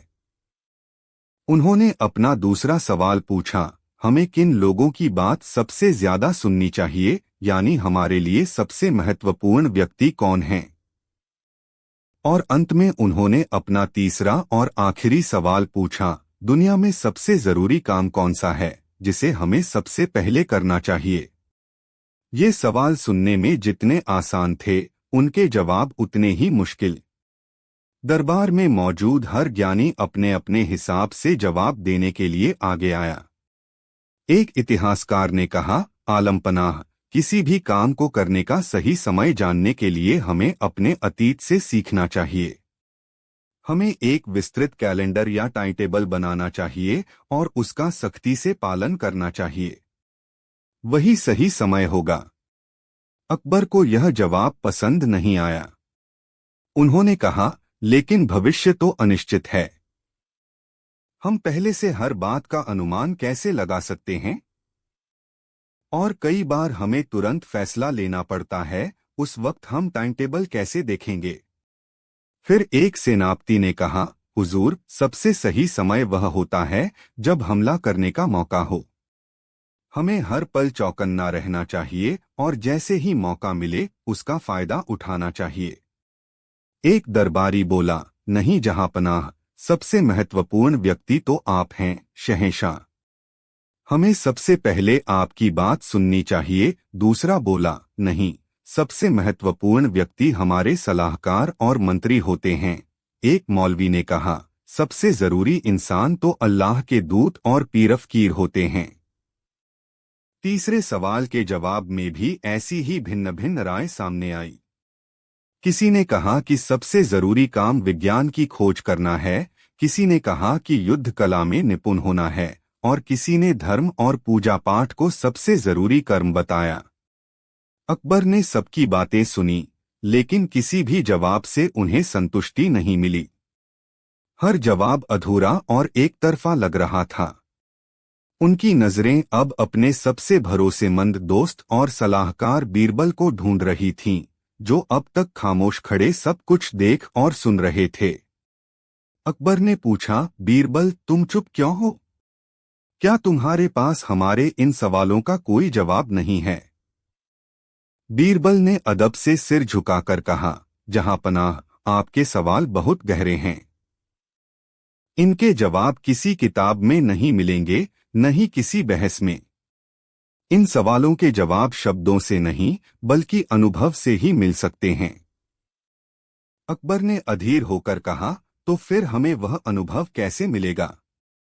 बीरबल ने मुस्कुराकर कहा, इसके लिए हमें इस महल और इस तख्त को छोड़कर कुछ समय के लिए एक आम इंसान की तरह जीना होगा।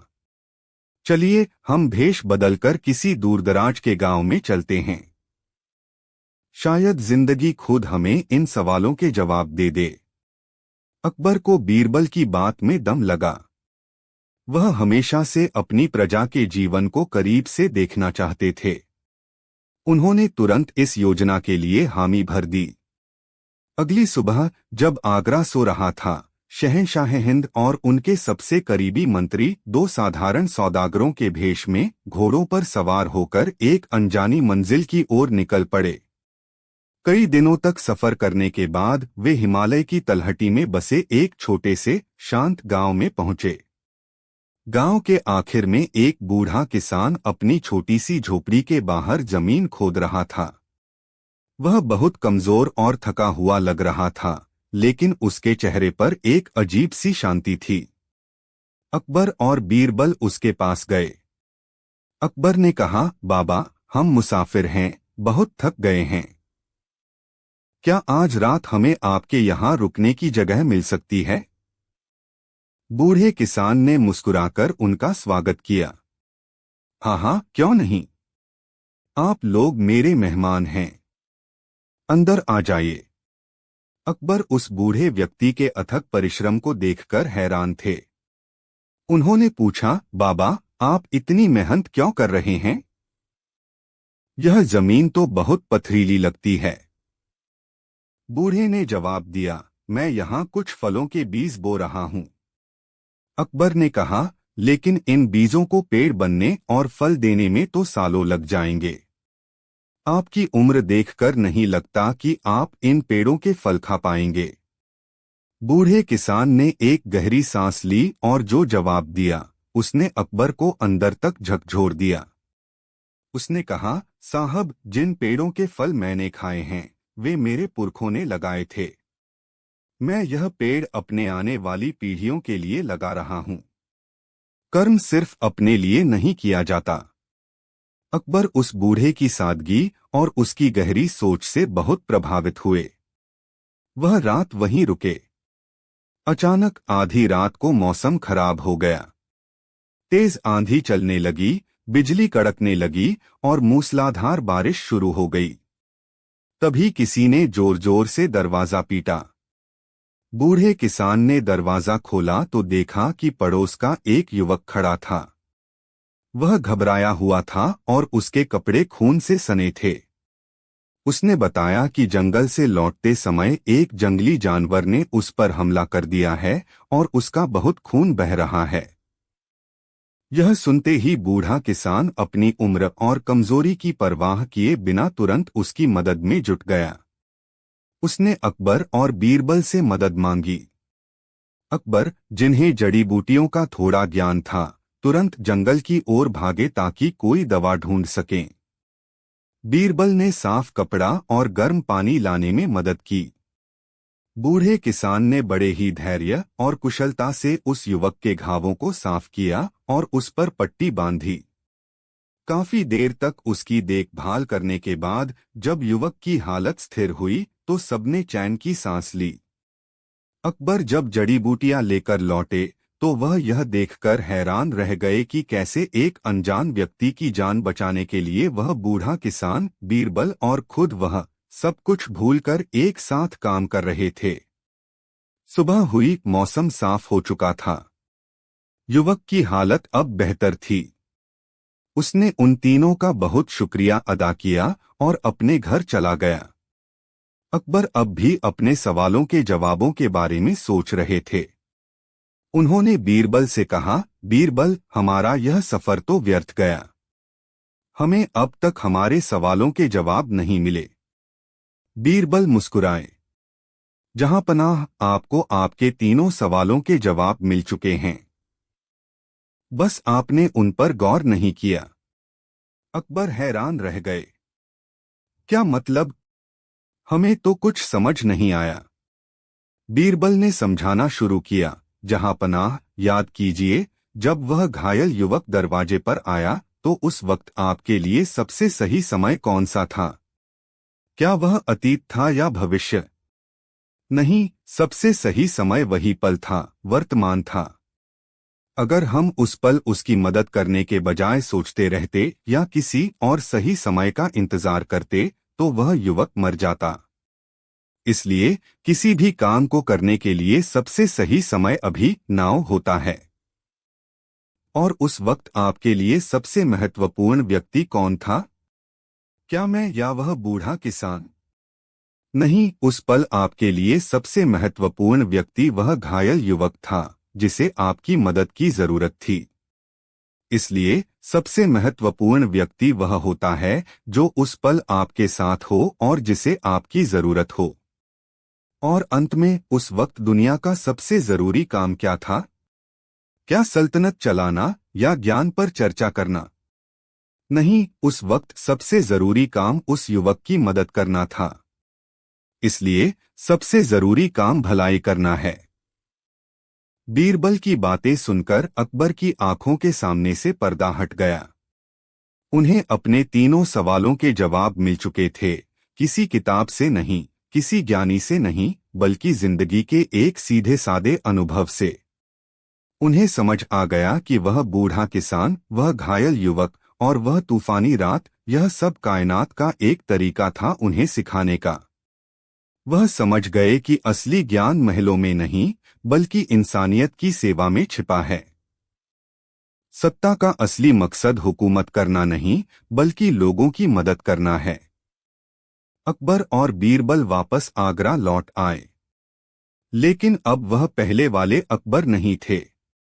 उनके दिल से सत्ता का बोझ उतर चुका था और उसकी जगह एक गहरी शांति और समझ ने ले ली थी। उन्होंने दरबार में ऐलान किया, आज हमें हमारे तीनों सवालों के जवाब मिल गए हैं। सबसे सही समय है अभी। सबसे जरूरी व्यक्ति है वह जो हमारे साथ है। और सबसे जरूरी काम है उसकी भलाई करना। और तब अकबर ने उस रहस्य से पर्दा उठाया जो अब तक उनके दिल में था। उन्होंने बताया, यह सवाल सबसे पहले मेरे मन में नहीं आए थे। कई साल पहले जब मैं एक नौजवान शहजादा था, मैं शिकार के लिए निकला और रास्ता भटक गया। मैं कई दिनों तक भूखा प्यासा भटकता रहा। तब एक बूढ़े फकीर ने मुझे अपनी कुटिया में पनाह दी और मुझे यही 3 सवाल सुनाए थे। उस वक्त मैं उनकी गहराई को नहीं समझ पाया था, लेकिन वे सवाल मेरे दिल में हमेशा के लिए बस गए थे। आज इतने सालों बाद जिंदगी ने खुद मुझे उनके जवाब दिए हैं। उस दिन के बाद अकबर की हुकूमत का अंदाज ही बदल गया। वह अपना ज्यादातर समय अपनी प्रजा के बीच गुजारने लगे, उनकी तकलीफों को सुनने लगे और यह सुनिश्चित करने लगे कि उनके राज्य में हर जरूरतमंद की मदद की जाए। और इस तरह एक बादशाह के 3 सवालों ने न केवल उसकी अपनी जिंदगी बदल दी, बल्कि पूरी मुगलिया सल्तनत को इंसानियत और भलाई की एक नई राह दिखाई। बहुत समय पहले की बात है, मुगल साम्राज्य के महान शहंशाह अकबर का दरबार अपनी शान और विद्वत्ता के लिए दूर दूर तक प्रसिद्ध था। 9 रत्न उनके दरबार की शोभा बढ़ाते थे और उनमें सबसे चमकीला रत्न था बीरबल, जिसकी बुद्धिमत्ता, हाजिर जवाबी और न्यायप्रियता की मिसालें आज भी दी जाती हैं। अकबर बीरबल को न केवल एक मंत्री मानते थे, बल्कि एक गहरे मित्र और विश्वसनीय सलाहकार के तौर पर भी उन पर अपार स्नेह और विश्वास रखते थे। एक दिन बादशाह अकबर के मन में एक विचित्र विचार आया। वे अपने महल के बाग में टहल रहे थे, जहां रंग-बिरंगे फूल खिले थे और फव्वारों से निकलती जलधारा मधुर संगीत उत्पन्न कर रही थी। लेकिन अकबर का मन अशांत था। उन्होंने अक्सर महसूस किया था कि एक ऐसा रहस्य है, एक ऐसी इच्छा है जो उनके दिल की गहराइयों में छिपी हुई है, जिसे उन्होंने कभी किसी से नहीं कहा, यहाँ तक कि खुद से भी पूरी तरह स्वीकार नहीं किया। यह कोई राजकीय मामला नहीं था, न ही कोई व्यक्तिगत चिंता, बल्कि एक ऐसी भावना जो एक सम्राट के लिए शायद असामान्य थी। बादशाह ने सोचा, क्या कोई मेरे इस अनकहे रहस्य को जान सकता है? क्या कोई इतना बुद्धिमान है कि मेरे मन की उस बात को पहचान सके जिसे मैंने स्वयं भी पूरी तरह शब्दों में नहीं पिरोया? उन्होंने निश्चय किया कि वे इस बात का पता लगाएंगे, और अगर कोई यह कर सकता है तो वह निश्चित रूप से बीरबल ही होगा। अगले दिन दरबार लगा तो हमेशा की तरह गुलजार था। सभी मंत्री, दरबारी और विद्वान अपनी अपनी जगह पर उपस्थित थे। शहंशाह अकबर अपने भव्य सिंहासन पर विराजमान थे। उन्होंने एक गहरी सांस ली और घोषणा की, मेरे प्यारे दरबारियों, आज मैं तुम सबके सामने एक चुनौती रखता हूं। यह चुनौती केवल बुद्धि की नहीं, बल्कि समझ और अंतर्दृष्टि की भी है। दरबार में सन्नाटा छा गया। सभी उत्सुकता से बादशाह के अगले शब्दों का इंतजार करने लगे। अकबर ने आगे कहा, मेरे मन में एक ऐसा रहस्य है, एक ऐसी इच्छा है जिसे मैंने कभी किसी से नहीं कहा। जो कोई भी मेरे इस अनकहे रहस्य को उजागर करेगा, उसे मैं सोने के सिक्कों और बेशकीमती रत्नों से नवाजूंगा। लेकिन जो इसमें असफल रहेगा, उसे कठोर दंड भुगतना होगा। सभी दरबारी एक दूसरे का मुंह देखने लगे। यह कैसा रहस्य था? एक सम्राट का ऐसा कौन सा गुप्त विचार हो सकता है जिसे कोई नहीं जानता? किसी ने सोचा कि शायद बादशाह को और अधिक धन की आवश्यकता है, तो किसी ने सोचा कि उन्हें साम्राज्य विस्तार की चिंता सता रही है। कुछ ने सोचा कि शायद यह उनके व्यक्तिगत जीवन से जुड़ा कोई गुप्त प्रेम हो सकता है। एक एक करके दरबारियों ने अनुमान लगाना शुरू किया। एक दरबारी ने कहा, जहांपनाह, शायद आपका सबसे बड़ा रहस्य यह है कि आप अपने साम्राज्य को और अधिक विशाल बनाना चाहते हैं और दुनिया के सबसे शक्तिशाली शासक बनना चाहते हैं। अकबर ने सिर हिलाया, नहीं, यह नहीं। दूसरे ने कहा, महाराज, आपका रहस्य यह है कि आप चाहते हैं कि आपके राज्य में कभी कोई युद्ध न हो और शांति हमेशा बनी रहे। अकबर ने फिर मना किया, यह एक अच्छी इच्छा है, पर मेरा रहस्य नहीं। तीसरे ने हिम्मत करके कहा, हुजूर, शायद आप चाहते हैं कि आपको अमरता मिल जाए ताकि आप हमेशा अपने परिजनों के साथ रह सकें। अकबर मुस्कुराए, अमरता का विचार सबको आकर्षित करता है, लेकिन यह मेरा अनकहा रहस्य नहीं। इस तरह दिन बीतता गया और कई दरबारियों ने अपने अपने अनुमान लगाए, लेकिन कोई भी बादशाह के मन की बात तक नहीं पहुंच पाया। अंत में सभी दरबारी थक हार कर बैठ गए। उनकी सारी बुद्धिमत्ता और चालाकी इस रहस्य को भेदने में नाकाम रही। तब अकबर ने बीरबल की ओर देखा। बीरबल, क्या तुम भी चुप रहोगे? या तुम्हारे पास भी कोई अनुमान है? बीरबल आगे बढ़े। उनके चेहरे पर हमेशा की तरह शांत मुस्कान थी। उन्होंने कहा, जहांपनाह, आपके रहस्य को जानने के लिए मुझे कुछ समय चाहिए। यह कोई ऐसी बात नहीं जिसे केवल अनुमान से जाना जा सके। अकबर ने अनुमति दी। ठीक है बीरबल, तुम्हें 3 दिन का समय दिया जाता है। यदि तुम इन 3 दिनों में मेरे रहस्य का पता लगा लेते हो तो तुम्हें मेरे 9 रत्नों में सबसे श्रेष्ठ माना जाएगा। बीरबल ने धन्यवाद किया और दरबार से चले गए। अब पूरे दरबार की निगाहें बीरबल पर टिकी थीं। वे जानते थे कि अगर कोई यह कर सकता है तो वह केवल बीरबल ही है।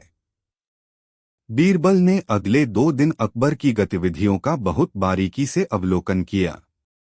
वे देखते कि बादशाह सुबह उठकर क्या करते हैं, दिन भर किन लोगों से मिलते हैं, किन विषयों पर चर्चा करते हैं और शाम को उनका मन किस ओर जाता है। उन्होंने पाया कि अकबर एक कुशल शासक थे जो न्याय और प्रजा के हित के लिए हमेशा चिंतित रहते थे। वे अपने मंत्रियों और दरबारियों से सलाह लेते थे, युद्ध और शांति की रणनीति बनाते थे और अपने साम्राज्य को समृद्ध करने के लिए लगातार प्रयास करते थे। लेकिन इन सभी गतिविधियों के बीच बीरबल ने एक छोटी सी बात पर गौर किया। हर शाम जब दिन भर के काम खत्म हो जाते थे और बादशाह अपने निजी कक्ष में लौटते थे, तो वे कुछ देर के लिए अपने बाग के सबसे एकांत कोने में जाते थे। वहां एक पुराना, साधारण सा नीम का पेड़ था, जिसके नीचे एक टूटा हुआ पत्थर पड़ा था। अकबर उस पत्थर पर बैठते थे और कुछ पल के लिए अपनी आंखें बंद कर लेते थे। उनके चेहरे पर एक अजीब सी शांति और कभी-कभी एक हल्की सी उदासी छा जाती थी। फिर वे एक गहरी सांस लेकर वापस महल में लौट आते थे। यह सिलसिला बीरबल ने लगातार देखा। यह बात किसी और दरबारी की नजर में नहीं आई थी, क्योंकि सभी बादशाह के शाही कामों में व्यस्त रहते थे। लेकिन बीरबल ने समझ लिया कि रहस्य इसी साधारण से क्रियाकलाप में छिपा है। तीसरे दिन दरबार में फिर से भीड़ लगी थी। सभी उत्सुक थे यह जानने के लिए कि क्या बीरबल अकबर के रहस्य का पता लगा पाए हैं या नहीं। अकबर अपने सिंहासन पर बैठे थे। उनके चेहरे पर एक हल्की सी मुस्कान थी, जैसे वे बीरबल की असफलता का इंतजार कर रहे हों। बीरबल को बुलाया गया।